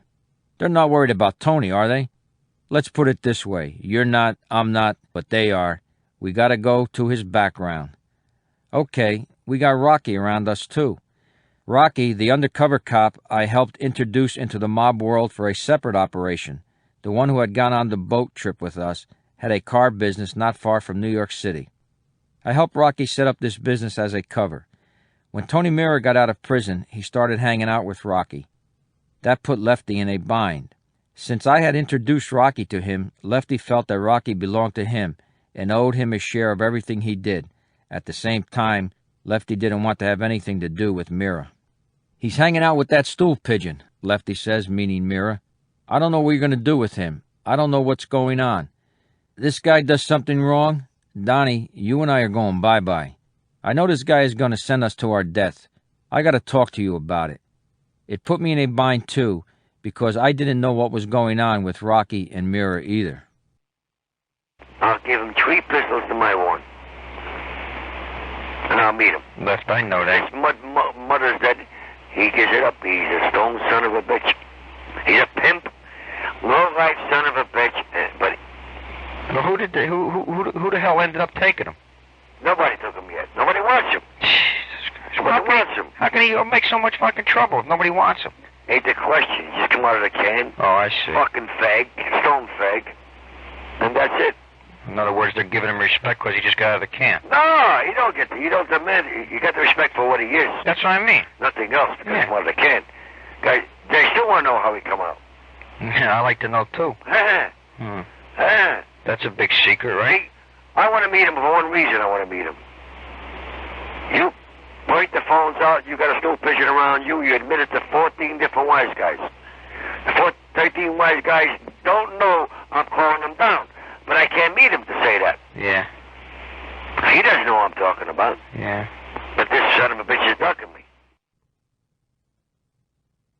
One night, Sonny and Booby and I were at Creasy's restaurant, not far from the club, at 593 Lorimore Street. It was a favorite place of ours. They loved Sonny. Sonny and everybody with him was treated royally. We wouldn't even use menus. We'd order whatever we wanted, and they'd make it. I'm pleased with how you're conducting yourself down there, Sonny says. What you're doing, the book, the Shylocking. You're independent. Don't have to be told what to do. You're not always coming and asking me for money, like a lot of guys. Thanks, bro. The books are going to open up for membership at the end of the year. I can propose 5 guys, which I got already. Booby is number 1. Then I'm obligated with 4 other guys that are relatives of family members. But the next time the books open up, maybe next year, you're going to be the first guy that I propose. Hey, Sonny, I really appreciate that. That's what I was looking for. That was the truth. Obviously, no agent had ever become a made guy undercover in the Mafia. What I could accomplish as a made guy was unbelievable. He didn't mention that Tony Mira was raising a stink over me, insisting that I belonged to him and not to Lefty, and demanding a piece of King's Court. I wasn't supposed to know that because this was mob business and I wasn't a made guy. Lefty told me as a favor. Sonny knew, but he didn't say a word. The ab scam scandal broke. Arrests were made. The story was all over the news. I didn't pay too much attention to it. I was too busy trying to dope out the power struggle within the Bonanno family. I was in Miami with Lefty and a bunch of the guys. At 3 or 4 in the morning, after a night of bouncing around, one of the guys suggested that we go to Nathan's for something to eat. I started to sit down with them. Lefty grabs my arm. Sit over here at this other table. I want to talk to you. We sat at a table over in the corner. Donnie, what do you know about that boat we went out on? I started to answer when it hit me what he was driving at, and at the same time he whipped out a folded page from Time magazine, opened it up, and slapped it in front of me. That's the boat, Donnie. I was stunned. There, as part of the story about Abscan, was a picture of the left hand, the boat we had partied on, and a description of how the FBI had used it in the sting. My life was on the line right here with how I handled this. Gee, I don't think that's the boat we're on, Left. Don't give me bullshit, Donnie. One thing I know is boats. We went out on a fucking federal boat. I'll tell you this, Left. If that's the boat, we were in good company, and we were better than they were. Huh? That fucking guy with the boat. He scammed congressmen and senators, and he tried to scam us. If he can scam those people, I ain't no Phi Beta Kappa that he can't scam me. But he didn't get a fucking thing on us, right? We had a great party, and we walked away from it. You sure? Hey, did they get us? We're sitting here, Left. We beat those FBI guys. I don't know, Donnie, he says. He keeps shaking his head and looking at the picture. I hope you know who the fuck you're messing around with. A fucking federal boat. Lefty called me at my apartment. Tony Mira was causing trouble. He had gone to the boss and put in another claim on me. Mira said that I had worked for him at Cecil's Disco when I first came around, and that entitled him to claim me. There's going to be a sit-down on this at Prince Street. Sonny and I have to go to the table and straighten this whole thing out. That's this afternoon. Left, no way I'm going to be with Mira. You ain't got nothing to say about it. Around the middle of March, informants were telling the FBI of unusual activity on Prince Street in Little Italy.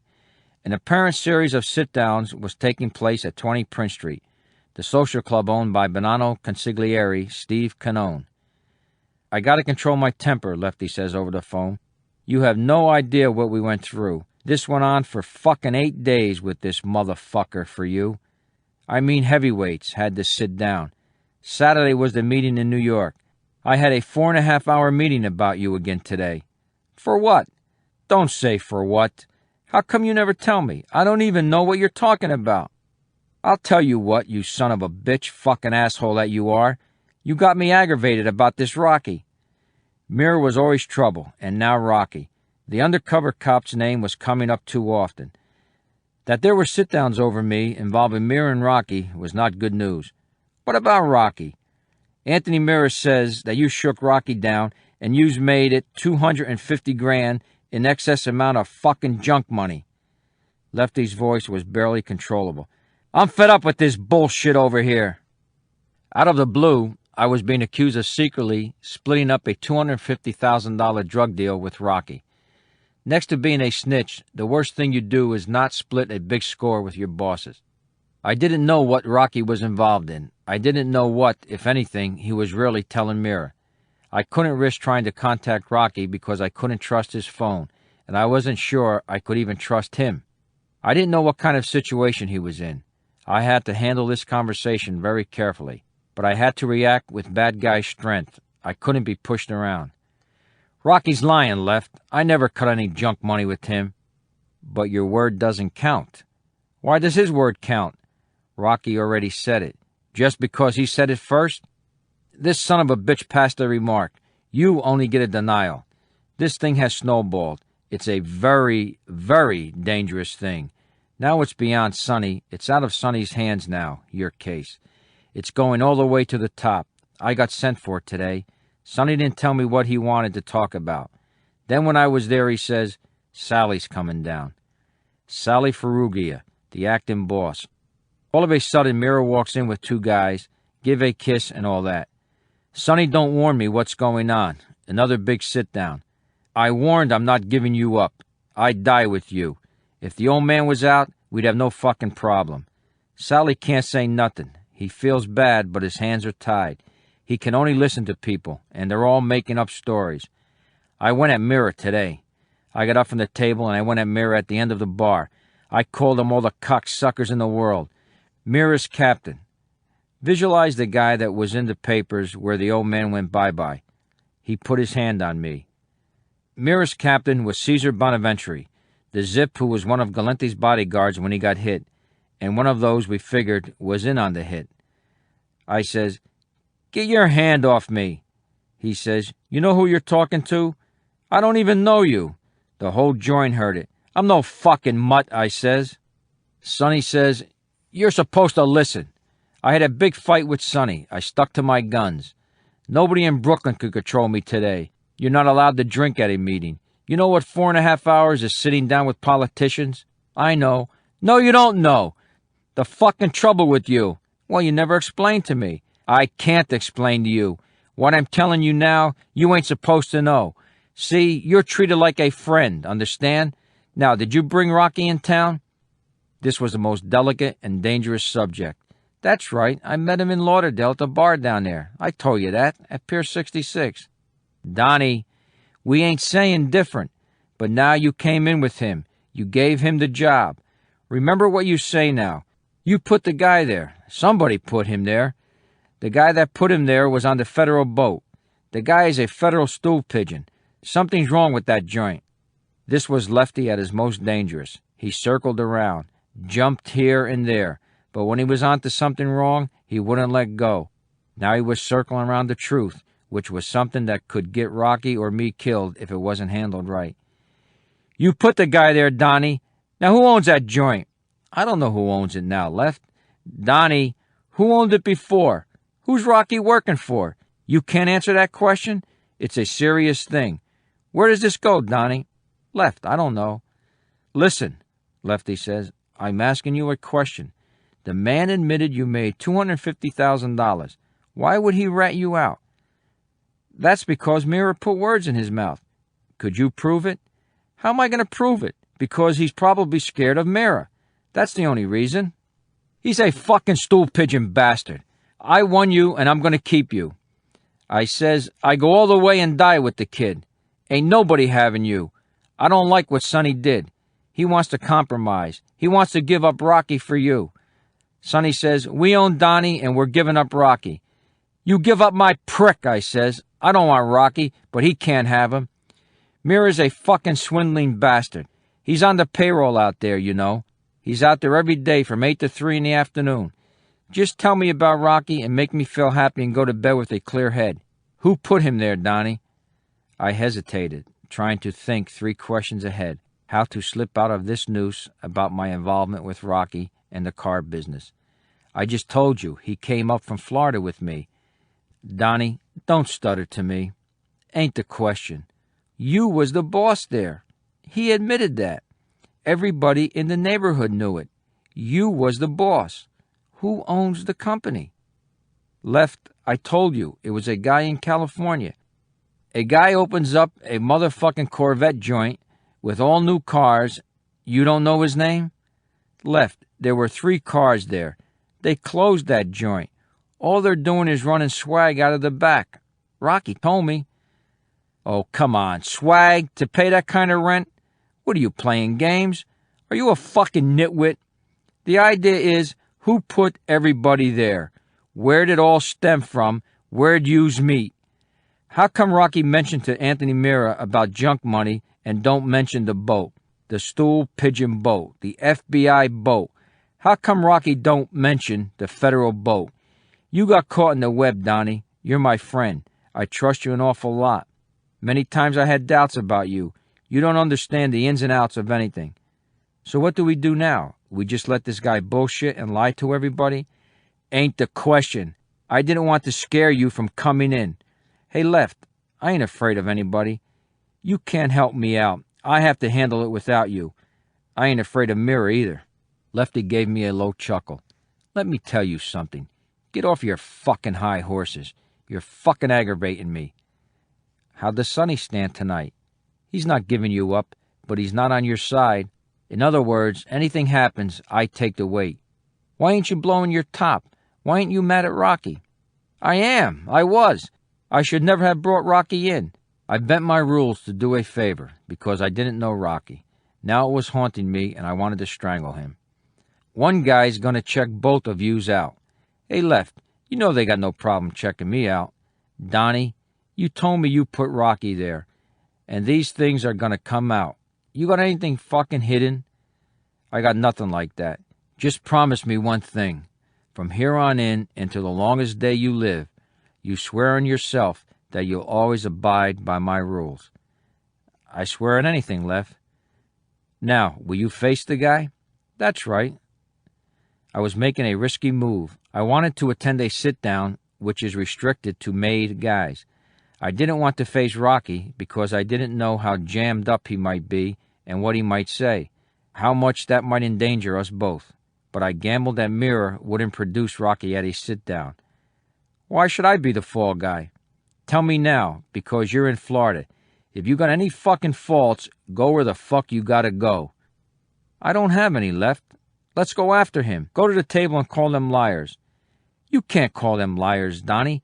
You're involved with 14 heavyweights now, going on for 2 weeks. Why don't we just kill Mirror, that's all. Get it out of the way. No. We don't do that to friends. That's what he's trying to do to us. That's all right. He's doing that legally. Now I'll leave it up to Sonny, what he wants to do. I'll get back to you. All right?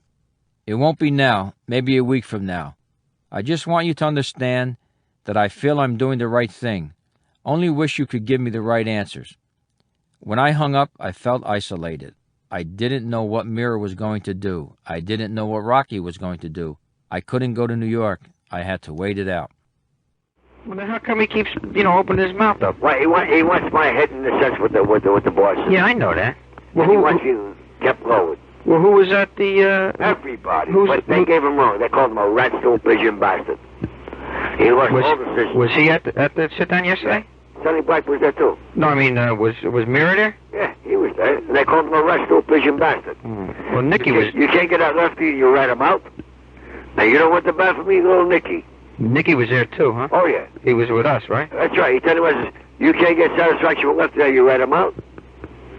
And if lefty made 200,000... It's none of his business, is it? They didn't concern you. But I'll tell you one thing about lefty, he said in front of everybody. If lefty made $50, he's going to give me 25 of it. That's right. They know that. Well, who else had to be there? Everyone. But look, I can't talk. Yeah, I know. There was no quick resolutions to the sit-downs. I just had to stay cool and wait for days, weeks. Lefty came down the holiday, and Rossi and I were driving him to Miami where he needed to talk to some people. I want to get rid of all the old men, he says. They can't do us no good. They're 80 years old. They don't want to be bothered. You can't retire them. It's no good. Because they lose their prestige. We're stuck with them. Lefty had been made an acting captain by Sonny, and he was sizing things up in the family. He ran it for a while about Mirror. I say, well, he's not going to go against you one-on-one. You know that. Ain't a fucking man in New York City would go up against me one-on-one. Because I would do a cowboy style right on South Street. 1 block walking at each other. How many pistols you want? 2? Let's walk up against each other. One of us has got to fucking die, or both of us die. That's what I would do. I wouldn't give a fuck, and don't forget it. I'll stay with Sonny and show honor. Well, Rusty knows that. Hey, let me tell you something. We were fighting a war, the Bonanos. Rusty was my chauffeur. Because you know what kind of a fucking man I was, and he was the fucking underboss? And he had to listen to me while he was driving the car. Rusty, cut over there. Leave my fucking window open. He was a good wheelman. Rusty knows what we got down here, right? Oh, yeah, he knows everything. That's the trouble. They all know it. Donnie, listen to me carefully, Lefty says. It was Saturday night, April 11th, and I had placed my regular call. The car, your friend's car? Meet me in Fort Lauderdale tomorrow. Why? What's the matter? Why don't you just listen? Because I can cancel you out right now. I want you to come in alone. I don't know what name I'm going under. I'm going to come in with some people. Can you get that car? That was Rossi's 4-door Lincoln. I guess so. Why? Donnie, don't say I guess so. Why? Just say yes, and you meet me in Fort Lauderdale. Of course I can get it. I could use spaghetti, but my friend and I want you. I'm trying to get in touch with Nick because we cannot go in cold. I got to go into that hotel for 1 day, and then we'll take it from there, okay? All right. Nick was the manager at the Duval Hotel, Lefty's friend. That's all, pal. I'll explain everything. My friend requested you. You're coming in with us. I got work to do. If you don't like the idea, if you back out, fine, no problem. You go back home, but I want to put you in on this, serious. Because we spoke about something, you and I, right? I know what you're talking about. I got plane tickets, 10 o'clock, Delta Flight 1051, first class, from Kennedy. We'll be there 12:30 tomorrow afternoon. You start coming in 6 hours before time. Drive in from Tampa with your big car. Yeah, I tell you, if you want to back away from it, no problem. You go back and there's nothing said. I told you, 2 guys requested you, him and I. I'm taking full responsibility. He asked me if I wanted you, okay? All right. Years earlier, Lefty had promised that when the time was right, he'd take me along. Now I was being taken on a hit. From various conversations over the last couple of weeks, I had pieced together just how the feuding Bonanno family factions lined up, just how ominous the friction was between them. Aligned with Rusty Rastelli were Sally Ferruglia, consigliere Steve Canone, Captain Sonny Black, and Joe Messina. Against Rusty were Captain Caesar Bonaventure, Philip Phil Lucky Giacone, Dominic Big Trinchera, and Alphonse Sonny Red Indelicato and his son, Anthony Bruno Indelicato. Lefty had been hinting at how everything was coming to a head, and had let me know that Sonny was the key to all the power, especially now that he had an alliance with Santo Trafficante. The opposing captains feared Sonny's expanding power. I faced a major problem. As an agent, I couldn't actually participate in a hit. In fact, it was our duty to prevent the hit if possible. Yet, as a bad guy, I couldn't turn down the invitation without losing credibility. I called case agent Jim Kinney in Tampa. He agreed that the only thing we could do was put a surveillance team on me from the time I got to Miami. The surveillance team can tail us until the last possible minute, until I signal or something, and they can stop us on a traffic violation or some bullshit charge. They could say they recognize us as mob guys, ask us what we're doing down there together. That happens to these guys all the time.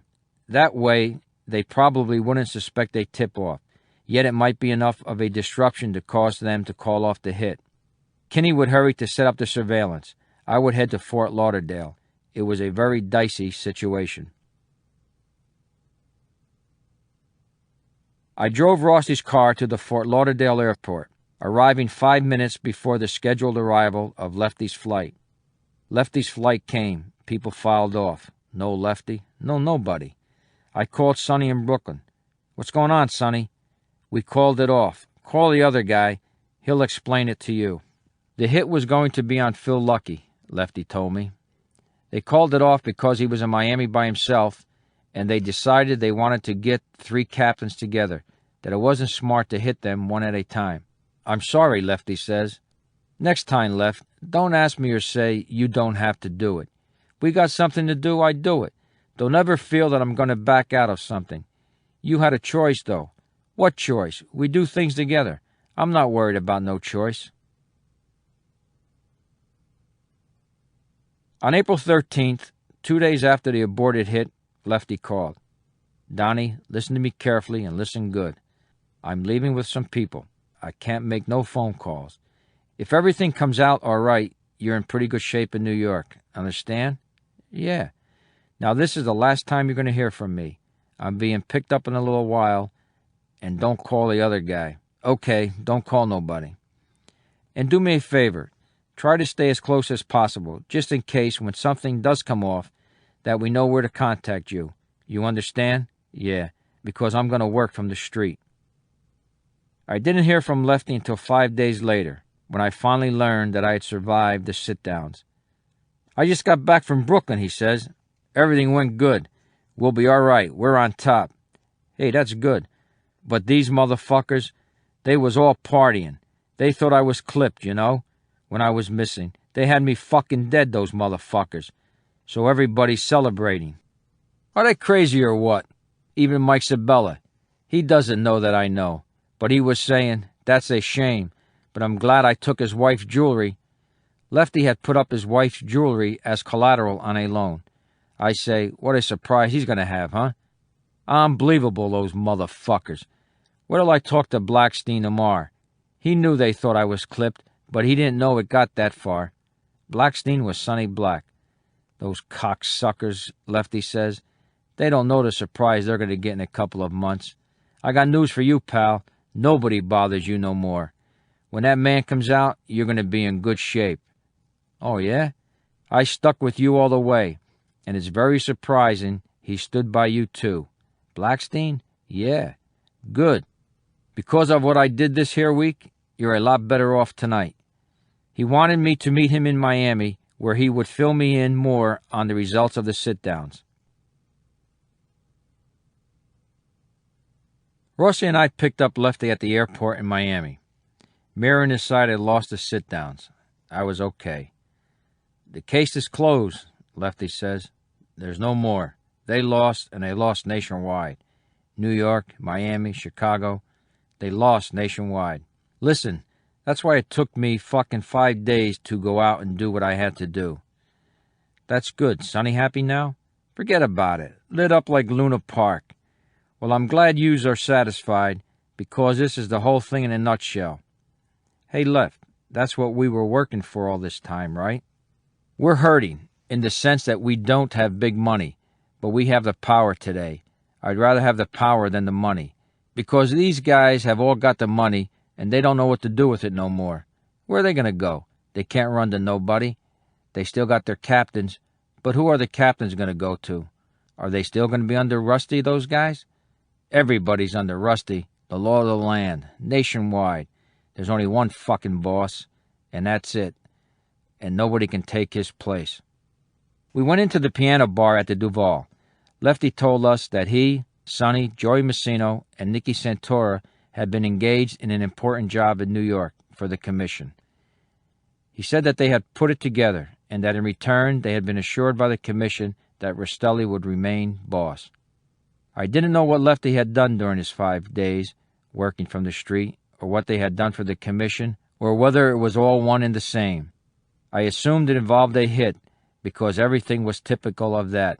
The secrecy and the working from the street, the fact that afterward all the serious problems raised in the sit-downs and going all the way up to the boss were solved. We were sitting there listening to Lefty spin out his tale of trouble between family factions, shit with Mira, all the difficult and violent solutions within the mob. Lefty, Rossi says, I understand how we all like to make money, but what is the actual advantage to being a wise guy? Are you kidding? What the? Donnie, don't you tell this guy nothing.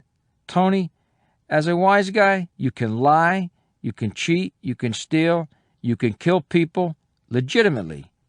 You can do any goddamn thing you want, and nobody can say anything about it. Who wouldn't want to be a wise guy?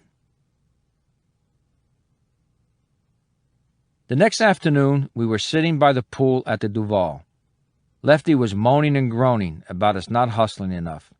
He wanted a lounge on the beach for status. Let's do it now, he says, because I'm older and tired. He complained about everything. Promised about the racetrack. We embarrassed ourselves. It died. Promised about the Vegas night. It died. Promised about bingo. It died. Rossi went inside. Lefty complained that Rossi wasn't pulling his weight and that I wasn't leaning on Rossi enough. He droned on for another hour. At 4 o'clock, he says, I think I'll go up and take a nap, so I'll be fresh for when we go out tonight. A few minutes later, Rossi came out. You won't believe what I did. I turned the air conditioning up full blast and took the switch off. Holy shit, I say. We're going to hear him screaming all the way out here at the pool.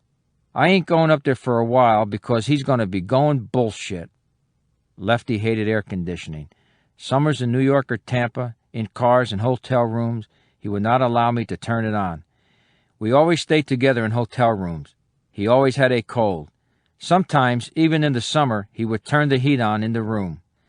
It's too damp in here, he'd say. Lefty, you're fucking nuts. This is crazy. I'm getting another room. He chain-smoked his English ovals. If I was lucky, he had a room where you could open the windows. This time we were staying in one of the penthouse suites, the three of us together. Finally, Rossi and I went up to the room. Donnie, you cocksucker, you did this. Lefty is stomping around the nice, cool room. You fucking snuck up here and did this just to break my fucking balls. Call the maintenance. Get this fucking air conditioning fixed. Why don't you just turn it down? It ain't got no fucking switch. Rossi is laughing so hard he can barely stand up because Lefty is hollering at me and not him. I couldn't even take a nap, Lefty rants on. I've been up here 2 fucking hours freezing my ass off. Why didn't you call maintenance? Because you did this thing. Okay, I did it. You ain't going to dinner with me tonight. Okay, I'll eat by myself. Meanwhile, Rossi is on his hands and knees. Here it is, he says, pulling the switch out from under the couch. He puts the switch back on and turns the air conditioning off. The room is filled with too much cigarette smoke and too much Lefty, and it's making me crazy. I walk out. Rossi comes after me. I stop in the hall. Tony, I'm going back in there and stab that motherfucker. With everything else there was to worry about, I had to take this daily shit. Rossi thought I was serious. That's how fed up I was with Lefty. I talked to Lefty in the morning on May 5th. It was a routine phone call. Nothing in his voice suggested anything unusual. Normal chit-chat, goodbye. I placed my usual call in the evening. Louise said Lefty wasn't there. She didn't know where he was. I called the next morning. Louise said Lefty hadn't come home. She still knew nothing. I called case agent Jerry Lahr in New York. I told him that Lefty was missing. He said they had received word from 2 informants that 3 Bonanno captains had gotten whacked the night before. Philly Lucky, Sonny Red, and Big Trin. The 3 had apparently been summoned to Brooklyn to a peace meeting to patch up differences at a catering establishment.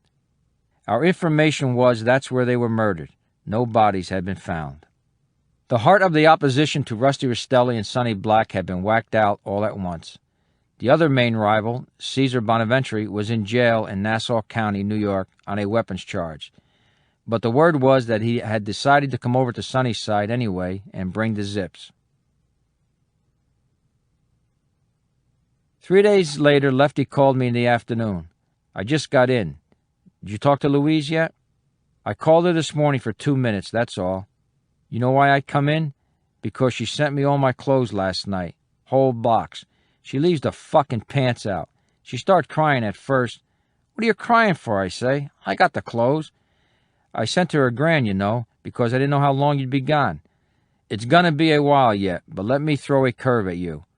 I'm listening, go ahead. Everything is fine, we're winners. A couple of punks ran away, but they're coming back. They came back. We gave them sanctuary. Is that right? What we got to do with you is, we got to work out one more situation. I'm with that guy day and night. Have a little patience. Yeah, well, I figured something was going on. Now, don't talk to me, Donnie, but visualize what took place. Yeah, all right. I visualized the hits. You understand? I understand what you're talking about. 6 days after the hits, the wife of Philly Lucky Giancone, filed a missing persons report on her husband with the Suffolk County, New York Police Department. You know what, Philly Lucky, only 3 weeks before he got hit, $7 million cash. $7 million. His wife is barbecuing out there. She goes out with him by herself on Sunday now. $7 million? What did she give a shit if he got hit? He left $75 million, but what kind of business he sell? Well, he had trucking on there. Ford's trucking out. Oh, $7 million cash. This motherfucker, young guy, 50 years old. That's all Philly Lucky was. Handsome. That's all? Want to be boss? Rusty could never be boss. On Tuesday, May 12th, Lefty called and said that Sonny wanted to see me right away. I told him and I needed a couple of days to clear up some business. Then I would be up. It's very important, he says, so let me know as soon as you make arrangements. I didn't have any business to clear up in Florida, but even in this instance, I didn't want to seem too anxious. I was being summoned by Sonny for one of 2 reasons. Either I was going to be whacked, or I was going to be told about the hits and maybe be involved in the other situation that was still left to take care of. Either mission was crucial enough for me to make one arrangement, which didn't take long. I flew into LaGuardia on the afternoon of May 14th, got off the plane, and immediately saw the agent I was to look for, Billy Flynn. I followed him silently into the men's room. He slipped me a wallet containing a transmitter. I dropped it into my sports coat pocket and went out. I rented a car and drove to Graham Avenue and Wither Street in Brooklyn, and parked up the street from the Motion Lounge, arriving about 3:30. I didn't park right in front because I wanted to walk and case the block.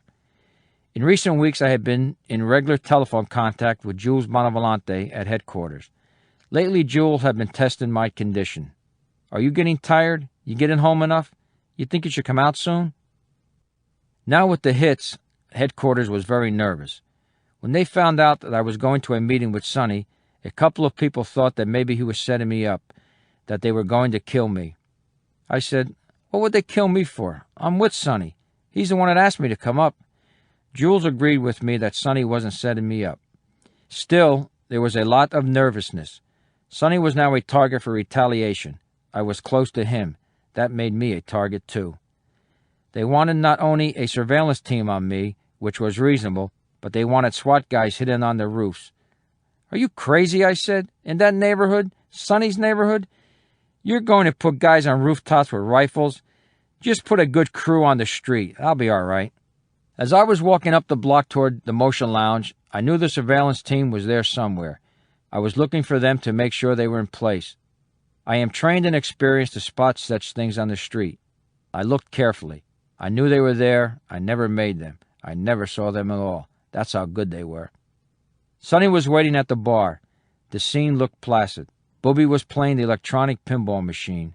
Charlie was behind the bar, and Jimmy Legs was there. I walked in, gave Sonny, Booby, and Jimmy a kiss and a hug. Normal greetings. How you doing? How's Florida? Everything was normal. Sonny asked me to come into the back room. We sat at a card table. You know, we took care of those three guys, were his first words. They're finished.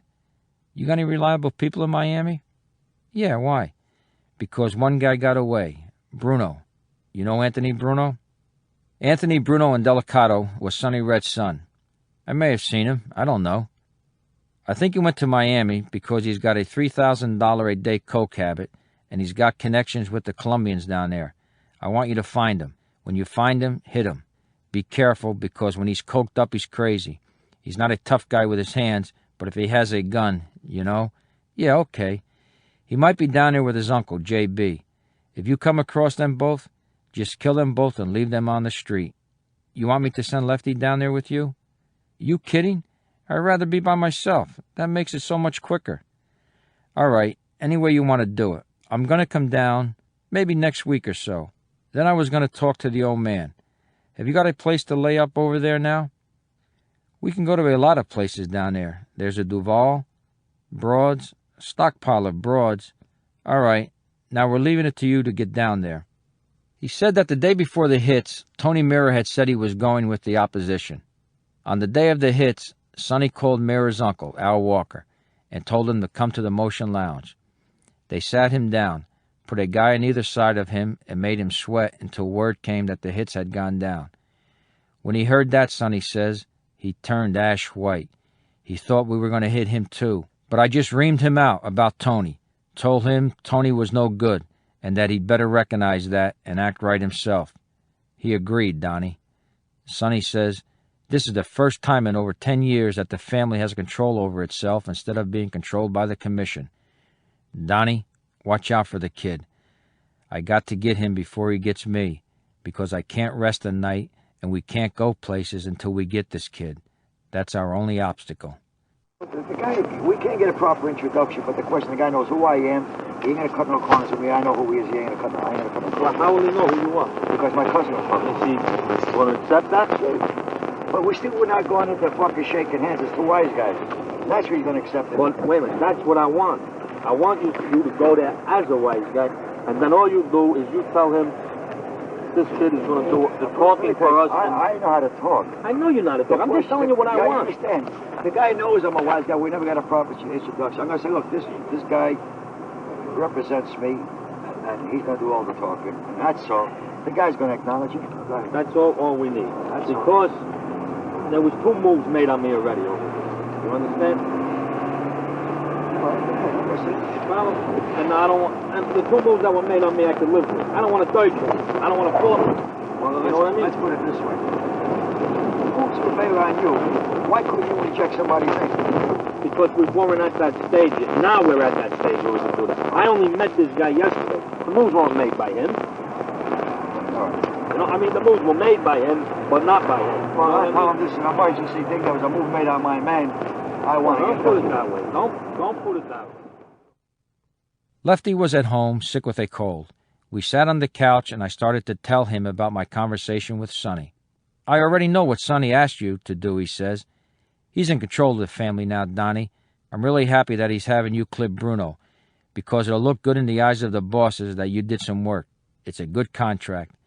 Yeah, I'm glad too, Left. The kid was supposed to be there. He didn't show because he was all coked up, too high. I said that, before I went back to Brooklyn, I was going over to see my girl for a short while. All right, he says. I would go with you to Brooklyn, but I'm dying here. I did go to Jersey. I went across the George Washington Bridge to the Holiday Inn off Route 80, where I met with agents Jimmy Kostler, Jerry Law, and Jim Kinney. I told them the whole story of the afternoon. Even though theoretically the conversation had been received from the transmitter and recorded, we couldn't count on that, so I wanted to relay the information as soon as possible. I gave them the transmitter because the batteries were shot anyway. I felt good. I wasn't a made guy, but I was given a contract to hit a made guy. All the wise guys could see how close I was to Sonny, who was becoming the main power in the family, aside from Rusty Rosselli, who was in the can. The next day I flew to Tampa, then drove to Miami. 3 days later I called Sonny to report. Then I called Lefty. I told everybody that I was hitting a lot of joints looking for the kid. I did show my face around. I wasn't worried about running into him, or having somebody run to me with a tip that he was around the corner, which would have put me in a bad situation. After all, the mob was looking for him. So was the FBI, which hoped to snatch him off the street for his own protection, at which time I could tell Sonny that I had done the job. If the mob and the FBI couldn't find him, I didn't have much to worry about. The only thing some of the people at the Bureau were concerned about was that as word got around that I had the contract on Anthony Bruno, he might start looking to whack me out. I stayed in the Miami area for about a week. Then Sonny called me. I don't think he's down there. I think we got him up here in New York. So you go back to Tampa. A couple of days later, during my routine daily call, Lefty says, just buy today's Post, that's all. I don't get it down here until tomorrow. Tomorrow you get it. Give me a call in the morning. The article in the New York Post had the headline, Mob Snuffs Out Ambitious Boss. The article said that the body of Alphonse, Sonny Red, and Delicato had been found in a shallow grave in a vacant lot in Ozone Park, Queens, and described the body as bullet-riddled. A couple of kids had been playing, and they saw a cowboy boot sticking out of the ground. 2 close associates of his were missing and presumed dead. I called the next morning. I saw that article. Yeah, huh? There's a lot of warm heat over here. Forget about it. Over that? Yeah, over a lot of things. We're all right, though, huh? Now that there was open warfare, with key family members being murdered, headquarters wanted to pull me out and close the operation. They wanted to close it right away by June 1st. More murders were expected. Jules Bonavolante felt that since I was close to Sonny and had been given a contract, I myself was a target to get whacked. I could understand their concern, but I didn't agree with it. I was so close to getting made and becoming a real wise guy that I could taste it. Soon Rusty Rosselli would be out of prison. I was sure that Sonny planned to move fast on it. He gave me the contract so that I would have that credential when he put my name up. He needed as a close ally a soldier he could trust and who could face other wise guys as an equal. Sonny had already said that I would be doing a lot of traveling for him. As a made guy, I would have enormous clout as his emissary. I would be able to sit down with anybody. As a wise guy, I would be Sonny's partner. Sonny could have used me almost like an ambassador, an intermediary with other families. The help I could give to other investigations as a made guy was limitless. When it ultimately became known that I had penetrated the mob and become a made guy, it would humiliate the Mafia and end forever the myth of the Mafia's invincibility. I wanted to stay under until at least August. There were arguments against becoming a made guy.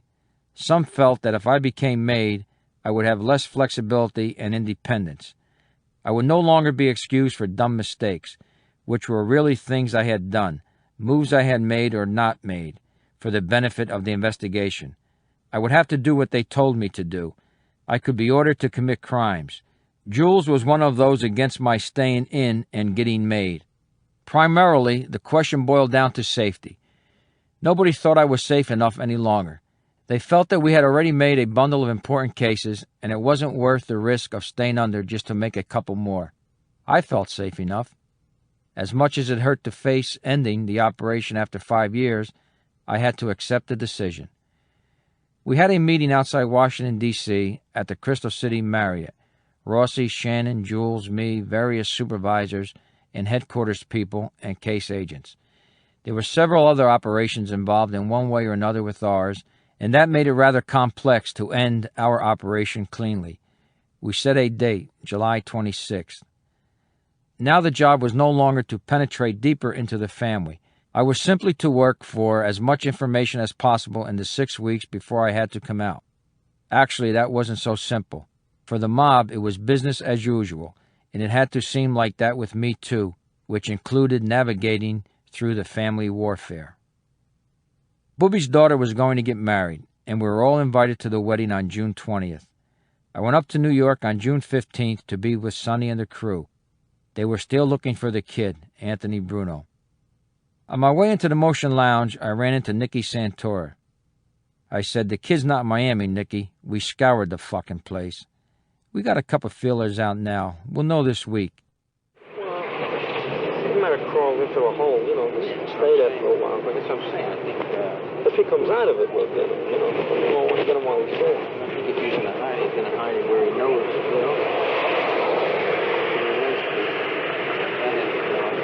Scour Miami. We'll come up with this stuff. When are you going back?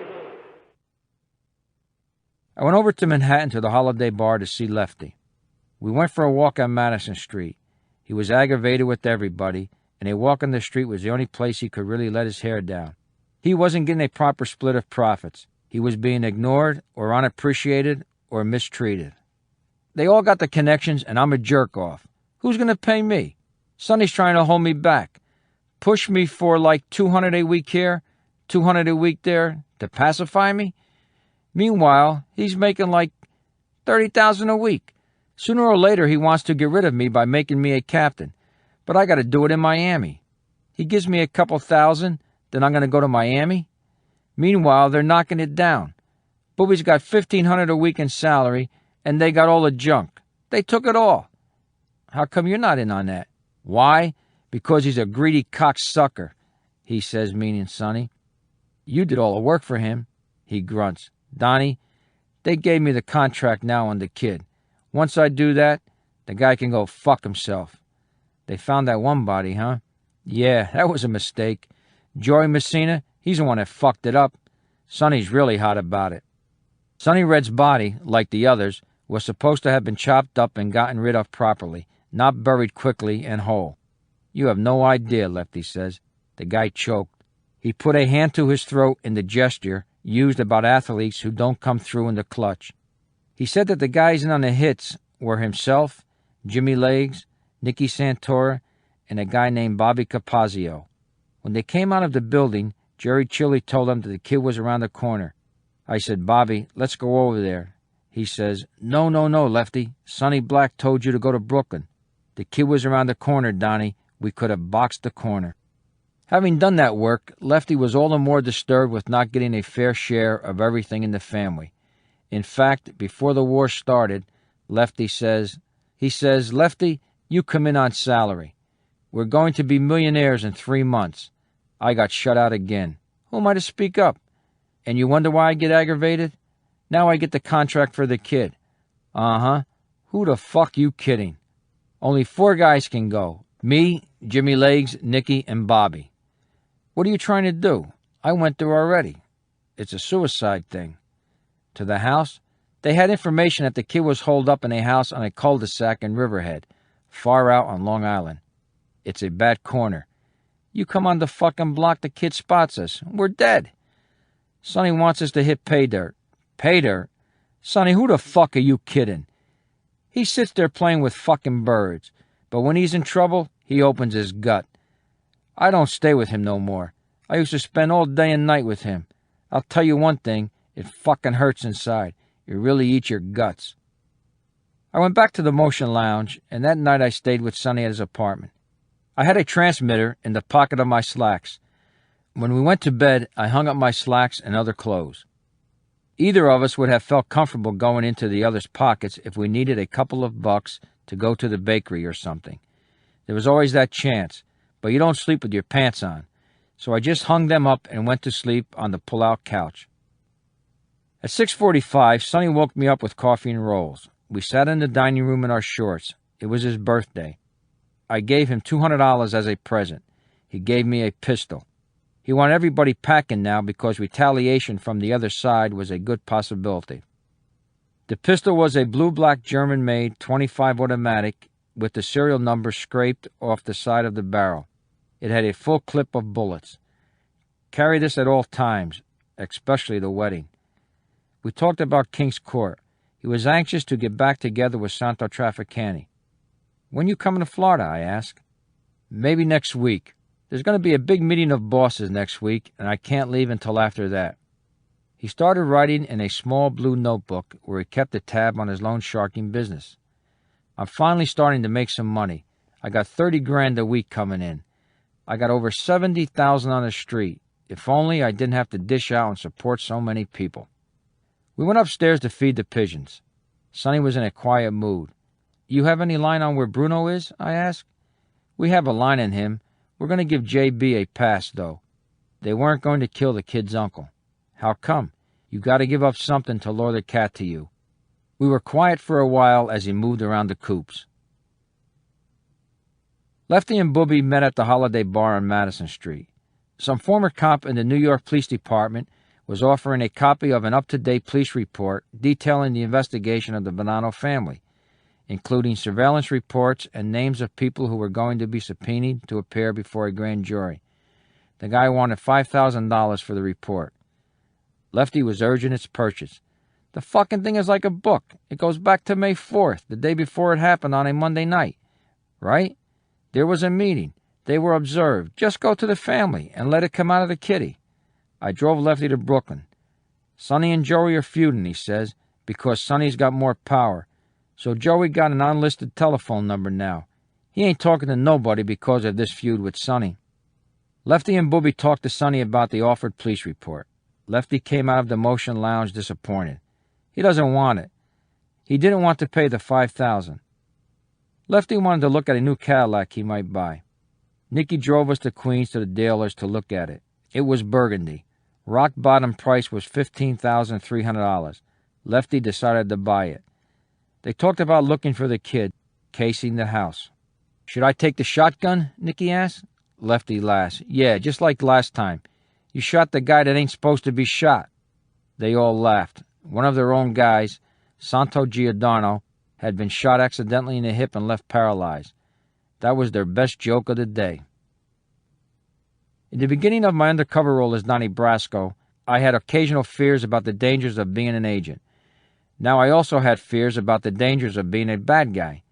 As things had now developed into family warfare, I could get whacked for being either an agent or a bad guy. Some mornings when I stayed at Sonny's, I would get up and go into the bathroom and look in the mirror, and I would find myself thinking, is today the day that I'm going to get whacked? Lefty and I were having a lunchtime cappuccino at Cafe Capri. "Tap Jerry Chili's phones," he says. "He knows where the kid is. Tap Jerry Chili's phones and we'll get the kid. I'll put a bug in Jerry's house. We'll visit him. He'll invite us in, you know." Booby goes there with a bullshit story, puts a bug in there, and a bug outside, on a tree or something. Jerry was very close to the kid's father. Sonny Red's wife gave Jerry Chili Sonny Red's car to sell for her. So we put a bug in Chili's house on Staten Island. "I hope so," I say. "Now, you're going to get straightened out, Donnie, but please, let me tell you. First of all, you and I are going to do a little talking while we're away. Where you come from and all that, because this is going to come back on me." Sonny came in and joined us. He said that Sally Ferrugia wanted to make some of the Zips captains. "But that would be crazy," Sonny says, "because those guys are looking to take over everything. That's why these 3 guys were killed. They went against the Zips, and the Zips came over to our side. We were the ones slated to get hit, but because Sonny Red screwed the Zips, they swung over to us. There's no way we can make them captains. We lose all our strength. He said he urged Sally to take a firmer hand as acting boss until Rusty got out of jail. You're going to be in Schitt's Creek, Sonny, Lefty says. Good. I've been in Schitt's Creek 18 years. I advise you to be a little strong, because them fucking zips ain't going to back up to nobody. You give them the fucking power, if you don't get hurt now, you get hurt 3 years from now. They'll bury you. You cannot give them the power. They don't give a fuck. They don't care who's boss. They got no respect. There's no family. Sally don't want no problems with us, Sonny says. Sure, I don't blame him. Look at the position he got himself in. I mean, what if the guy stays in another 10 years? You think they're going to let him out? Especially with this RICO law? So what we going to do? Stand on a corner? I'm starting from day one. Yeah, but don't weaken, Lefty says. You weaken, you got a headache. You won't get a headache now. You'll get it 3 years from now. They'll bury you. I'm telling you, they'll bury you. Well, Sonny, you do what you got to do. Your word counts with me. I just can't go along with it, because there are some things I can't do for certain people and some things I did already. You do what you got to do. You got to put fear in these guys. I don't put fear in there, Sonny says. I put friendship. You know, I almost didn't win the battle. A bunch of us were sitting around the motion lounge with guns in our belts, swapping stories. Sonny, Nicky, Lefty, Jimmy Legs, and others. Sonny had ordered us to be armed at all times. Jimmy Legs was packing a .45 caliber. Nobody used holsters. You carried your pistol in your sports coat pocket or your belt. Jimmy Legs had a big belly, but the rest of him was skinny. He had no hips or butt. So when he'd walk around, the .45 kept falling down through his pants legs. He had this bright idea that he would sew a pocket on the inside of his pants at the small of his back and carry the gun in that pocket. So this evening he had just installed the pocket and was using it for the first time. We were bullshitting about the world situation and how the United States should be tougher on other countries and not be pushed around. About how the liberals running our spy business should learn something from the methods of the KGB, which could do anything it wanted to in order to be effective. Somebody brought up the different ways you could kill people in the spy business. I told them a story about one of the methods. A KGB agent had an umbrella with a sharpened tip, and they put poison on it, and he'd walk by somebody and just prick him in the leg or arm with this umbrella. They thought this was the greatest thing in the world. The CIA should be able to do that stuff and not be so answerable to Congress anymore, like it had been since Watergate. We got to laughing at some of the stories, and Jimmy Legs suddenly took off for the John. A few moments later we heard a commotion. Jimmy Legs came out of the John, dangling his .45 from his thumb and forefinger. I had to shit so bad that I forgot about my gun pocket, and when I took down my pants and began, the gun fell in the bowl, so I had to fish it out.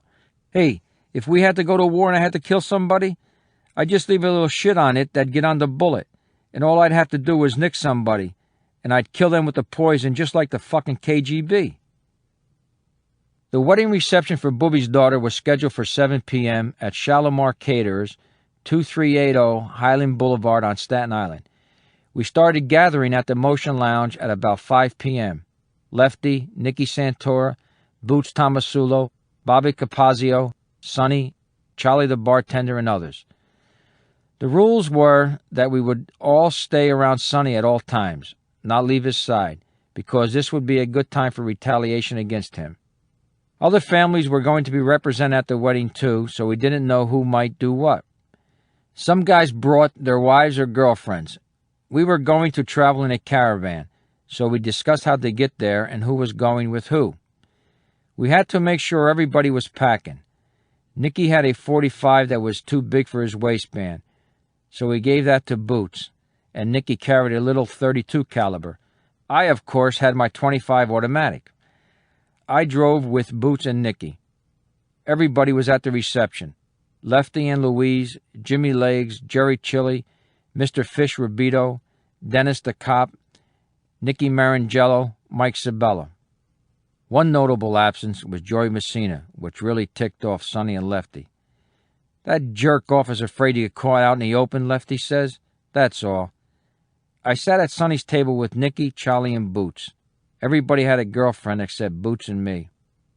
It was a big, fancy reception with an open bar, a band, a prime rib sit-down dinner. All kinds of wise guys were there from different families, including Jerry Lang, the acting boss of the Colombo family. Booby was proud, but quiet and controlled as always. We sat around Sonny and kept our eyes open. There were photographers cruising around the room, but Sonny's rule was no photographs at any tables where his crew sat. At about 11 p.m., we all went back to the Motion Lounge to relax for a while. Sonny gave me $4,000 to put on the street in Florida as Shylock money. I flew back to Tampa the following day. I couldn't carry the gun Sonny had given me on the plane, so I took the handle apart, scratched my initials and the date on the metal underneath, put it back together, and handed it to another agent at the airport for him to take to Florida. On July 12th, Nicky Santora called. You know that kid? You know the kid that from up here? Yeah. So you got what? He's down there. Oh, yeah? You know, so we just wondered maybe you could get him with something. Where at? I don't know. I think mine. All the way south? That's what I think. We're not positive, but you know? Yeah. More logical that it would be down there. Yeah. Well, what, as of when? The end of last week, like Friday or Saturday. Any idea what part or? No. No idea. You know, if you could go, maybe you could get a line on somebody around there. Yeah, well, I'll make a couple phone calls to, some good people down there. Yeah. And, but just, be careful, watch yourself. Yeah. And see what's going on, because you're having a little noise down there, too, huh? Yeah. On July 23rd, Lefty called. That guy's coming out tomorrow. He's got something in the back of his head. I don't know what the fuck's happening. Lefty had been feuding with Sonny for the way the crew was being handled. Listen, Donnie, I want to be under the guy that's coming home. I'm allowed that request. Is that right? Now, if I got it, I don't answer to nobody but him. That means I can go with you over to him? Huh, Left? That's it. You stay with me and we don't answer to nobody. Follow me? Well, what do you want me to do with this guy when he comes down here? Go along with him. Just play it cool. All right. He's making all kinds of efforts. And so you know what the Zip said? We don't like this guy. We don't trust him. Is that right?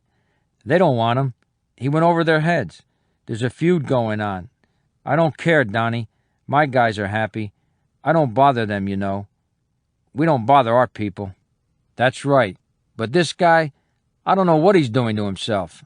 I'll tell you, Donnie, Sonny Black is in a fucking fog.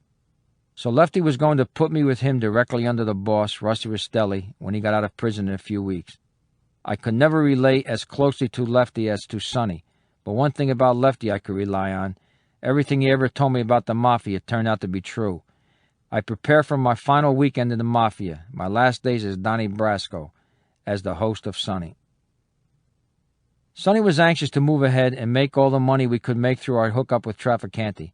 He felt that a large part of his future was going to be in Florida. Sonny and Nicky Santora came down on Friday, July 24th, and had Rossi call Benny Husick to see if they couldn't set up a meeting for Saturday. Not in Tampa, because Sonny felt there was too much heat on the both of them there, but in Holiday. Rossi reached Husick at the Bayshore Country Club in Miami. Husick said they would try to be in Holiday by 5 p.m. This weekend we had planned to pump Sonny and Nicky for everything we could get. Now we were really coming to the end, and we can go for it. Like a pitcher airing it out in the last couple of innings. We knew it would be the last time we would see them. We would push conversations into any mob area we could bring up and grab anything that we could. It didn't matter if we went too far, because everything was history after this weekend. We wanted to loosen them up right away. Friday night we went to Pappas's restaurant to eat, and then bounced around to a few places. We went to Clearwater Beach to a hotel where there was a comedian performing. We went back to the club and finished up at about 6 a.m. Saturday morning. They were having a good time. They didn't talk business. Trafficante and Husick arrived at the Tahitian Motor Lodge on the dot at 5 p.m. Saturday and went straight to Sonny's room. A few minutes later, the three of them left the room and went to the coffee shop. They talked there for about 40 minutes. Then Trafficante and Husick got up, shook hands with Sonny, and left in Trafficante's Cadillac. Sonny called Rossi and me into the coffee shop. He was ecstatic. The meeting had been terrific. Now you guys got to get your asses moving and start producing. Bingo, gambling, numbers, dog tracks, drugs. Everything was going to go big now. Teaming up with Santo Trafficante, Florida was going to be ours. They were in such a good mood that all they wanted to do was party. They wanted to celebrate and anticipate. It turned into a constant go weekend. Neither Sonny nor Nicky was interested in talking business, no matter how we tried to maneuver conversations. In addition to our own cocktail waitresses and bartender, waitresses from other local joints and regular customers came in and joined the party. In the early morning hours, Sonny took one of the girls back to the hotel. The sun was up on Sunday morning. These were the last hours for the club and the operation. I took Nicky on ahead to Denny's for breakfast. Rossi and Shannon had to stay behind for a little while to check out the cash register and help the staff clean up. When Nicky and I had left, Rossi told the help that they were getting a surprise 2-week vacation with pay because we were going to close the club for renovations. I was alone with Nicky at Denny's. There wasn't much time. I decided to take a shot at learning something about the murders of the 3 captains. That must have been something, I said.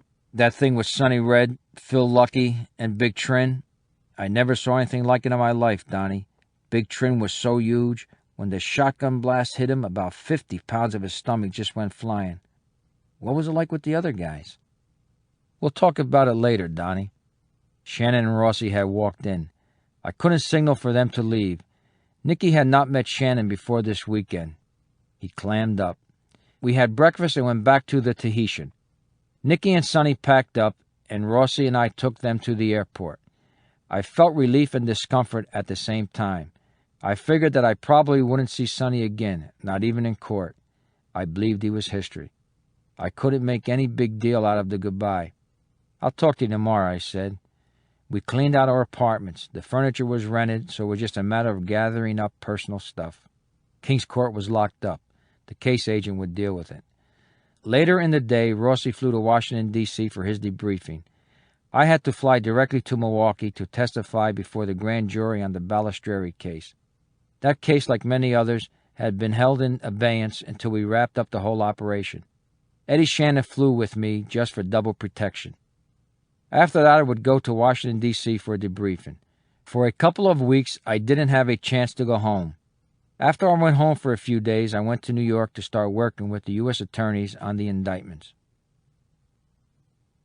I am not inclined toward soul-searching, and during this period, I didn't have time to brood anyway. I had some uncomfortable feelings because I felt close to Sonny Black.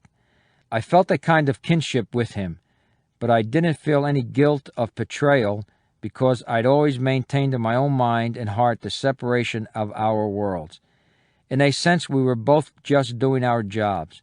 If he had found out who I was, he'd have whacked me out. He would have done it in the traditional way. He wouldn't have talked to me about it. He'd have set me up. Who kills you in that business is somebody you know. Maybe he would have had Lefty do it. Maybe he would have done it himself. It would have been cold-blooded. Sonny was good at what he did. He wasn't a phony. He didn't throw his weight around. He was a stand-up guy. For reasons that are hard to explain, I liked him a lot. But I didn't dwell on the fact that I was going to put him in the can or that he was going to get killed because of me. That's the business. I knew that both Lefty and Sonny loved me in their own ways. Either would have killed me in a minute. It didn't have to be because I was an agent. They could have thought I was an informant. I could have lost a decision to Mira, and they could have been ordered to kill me. They would simply have done it. The difference between our worlds was that I wouldn't kill them. I would just put them in the can.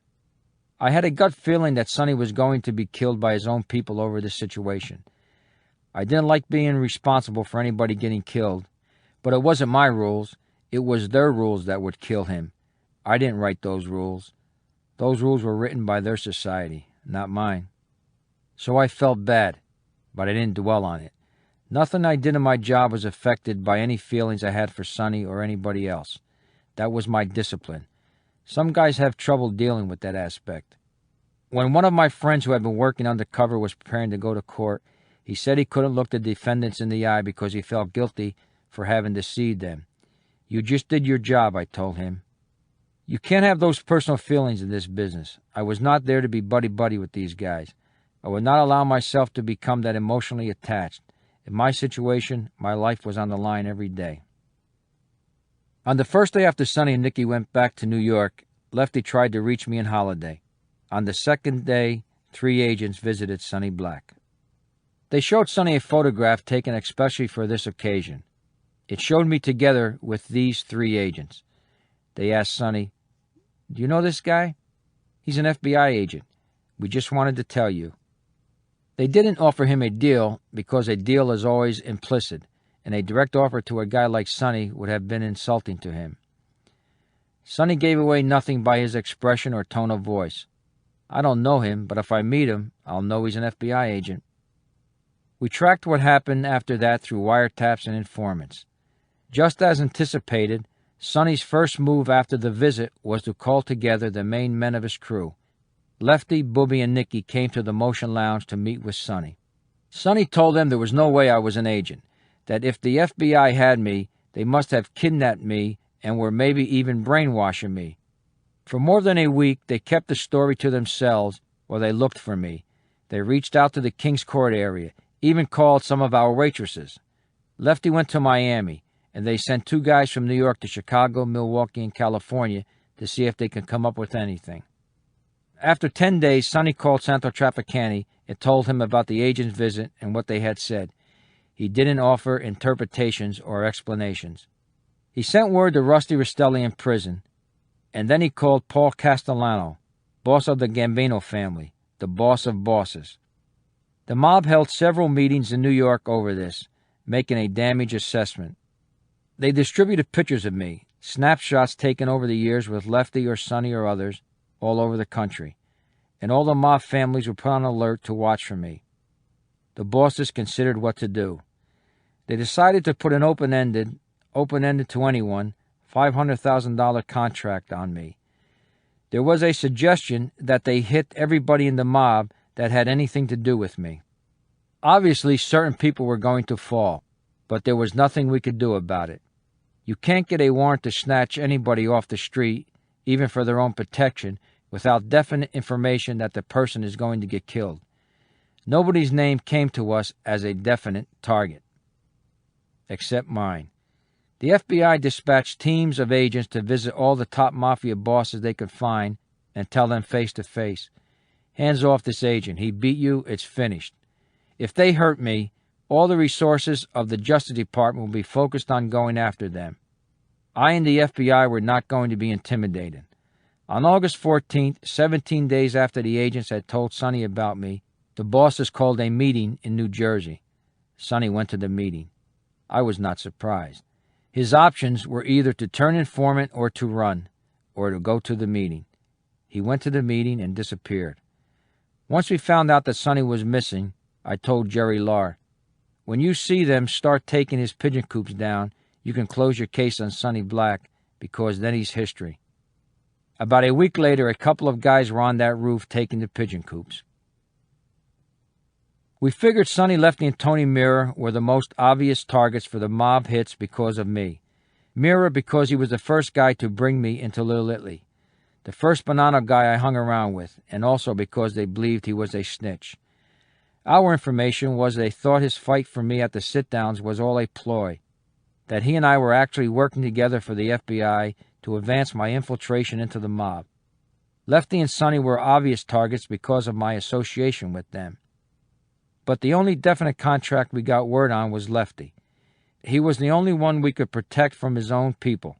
On August 30th, a Sunday, agents snatched up Lefty as he came out of his apartment building. Mirror didn't get hit until March 1982. His body was found in a car in a parking lot at the corner of North Moore and West Streets, outside the building where Bonanno Consigliere Stevie Canone lived. Somebody had shot him 4 times in the head. He had $6,700 in his pocket. On August 2nd, 1982, I started testifying in the racketeering trial of Dominic Napolitano and all. On August 12, 1982, a badly decomposed body was found in a hospital bag in a creek near South Avenue in the Mariners Harbor section of Staten Island. The body had been buried. Recent heavy rains had uncovered it and washed it up. The person had been shot. The hands had been chopped off. An indication of a Mafia hit and a special signal that the victim had violated mob security. On November 10th, 5 days before Lefty, Nicky Santoro, Mr. Fish Rubito, Boots Tomasulo, and others were sentenced. The body was identified through dental records as that of Sonny Black. I was sorry it was Sonny. I was glad it wasn't me. When I emerged from Undercover in 1981, there was no celebration, no homecoming, no resumption of normal life with my family. In fact, because of the death threats and the contract out on me, there was more fear in my family when I came out than when I was under. I began work immediately on preparation for the many trials, and I have testified in those trials for more than 6 years. Though I continued to testify when called upon, I resigned from the FBI in 1986 after 17 years of service to write a book. I am not in the Federal Witness Protection Program. I and my family have moved our home once again to another part of the country. Except in matters relating to FBI activities, I do not use the name Pistone. When I am with my family, I use the name they use. When I am traveling or engaged in anything other than testimony or family activities, I use any of several other names. At 48, I will begin a new life under a new name. Except for close friends and some government officials, no one will know that I am the man who lived this life as Joe Pistone and Donnie Brasco. Let me tell you something now. Point blank. You be in by Wednesday? Yeah, Wednesday or Thursday, I told you that. You're coming in, but no, he don't know that. I didn't say anything to him. But you're coming in to meet me uptown. Yeah, Wednesday or Thursday, yeah. All right, because would you like to come back with us Friday night? If I can arrange it? Yeah, you going all the way down south? I'm going with Luis. Yeah, that's what I'm saying. I'm going to Florida. Yeah. So? Yeah, well, if I'm going to be up there Wednesday, everybody's going to stay a couple. I don't want the guy to know you're in town. So I'll stay, you know. Yeah, I know. You stay by your girls, and we'll meet by the airport. Yeah, no big deal. Let me see if I can arrange all these things. All right. You call me tomorrow morning. Yeah, all right. Bye-bye.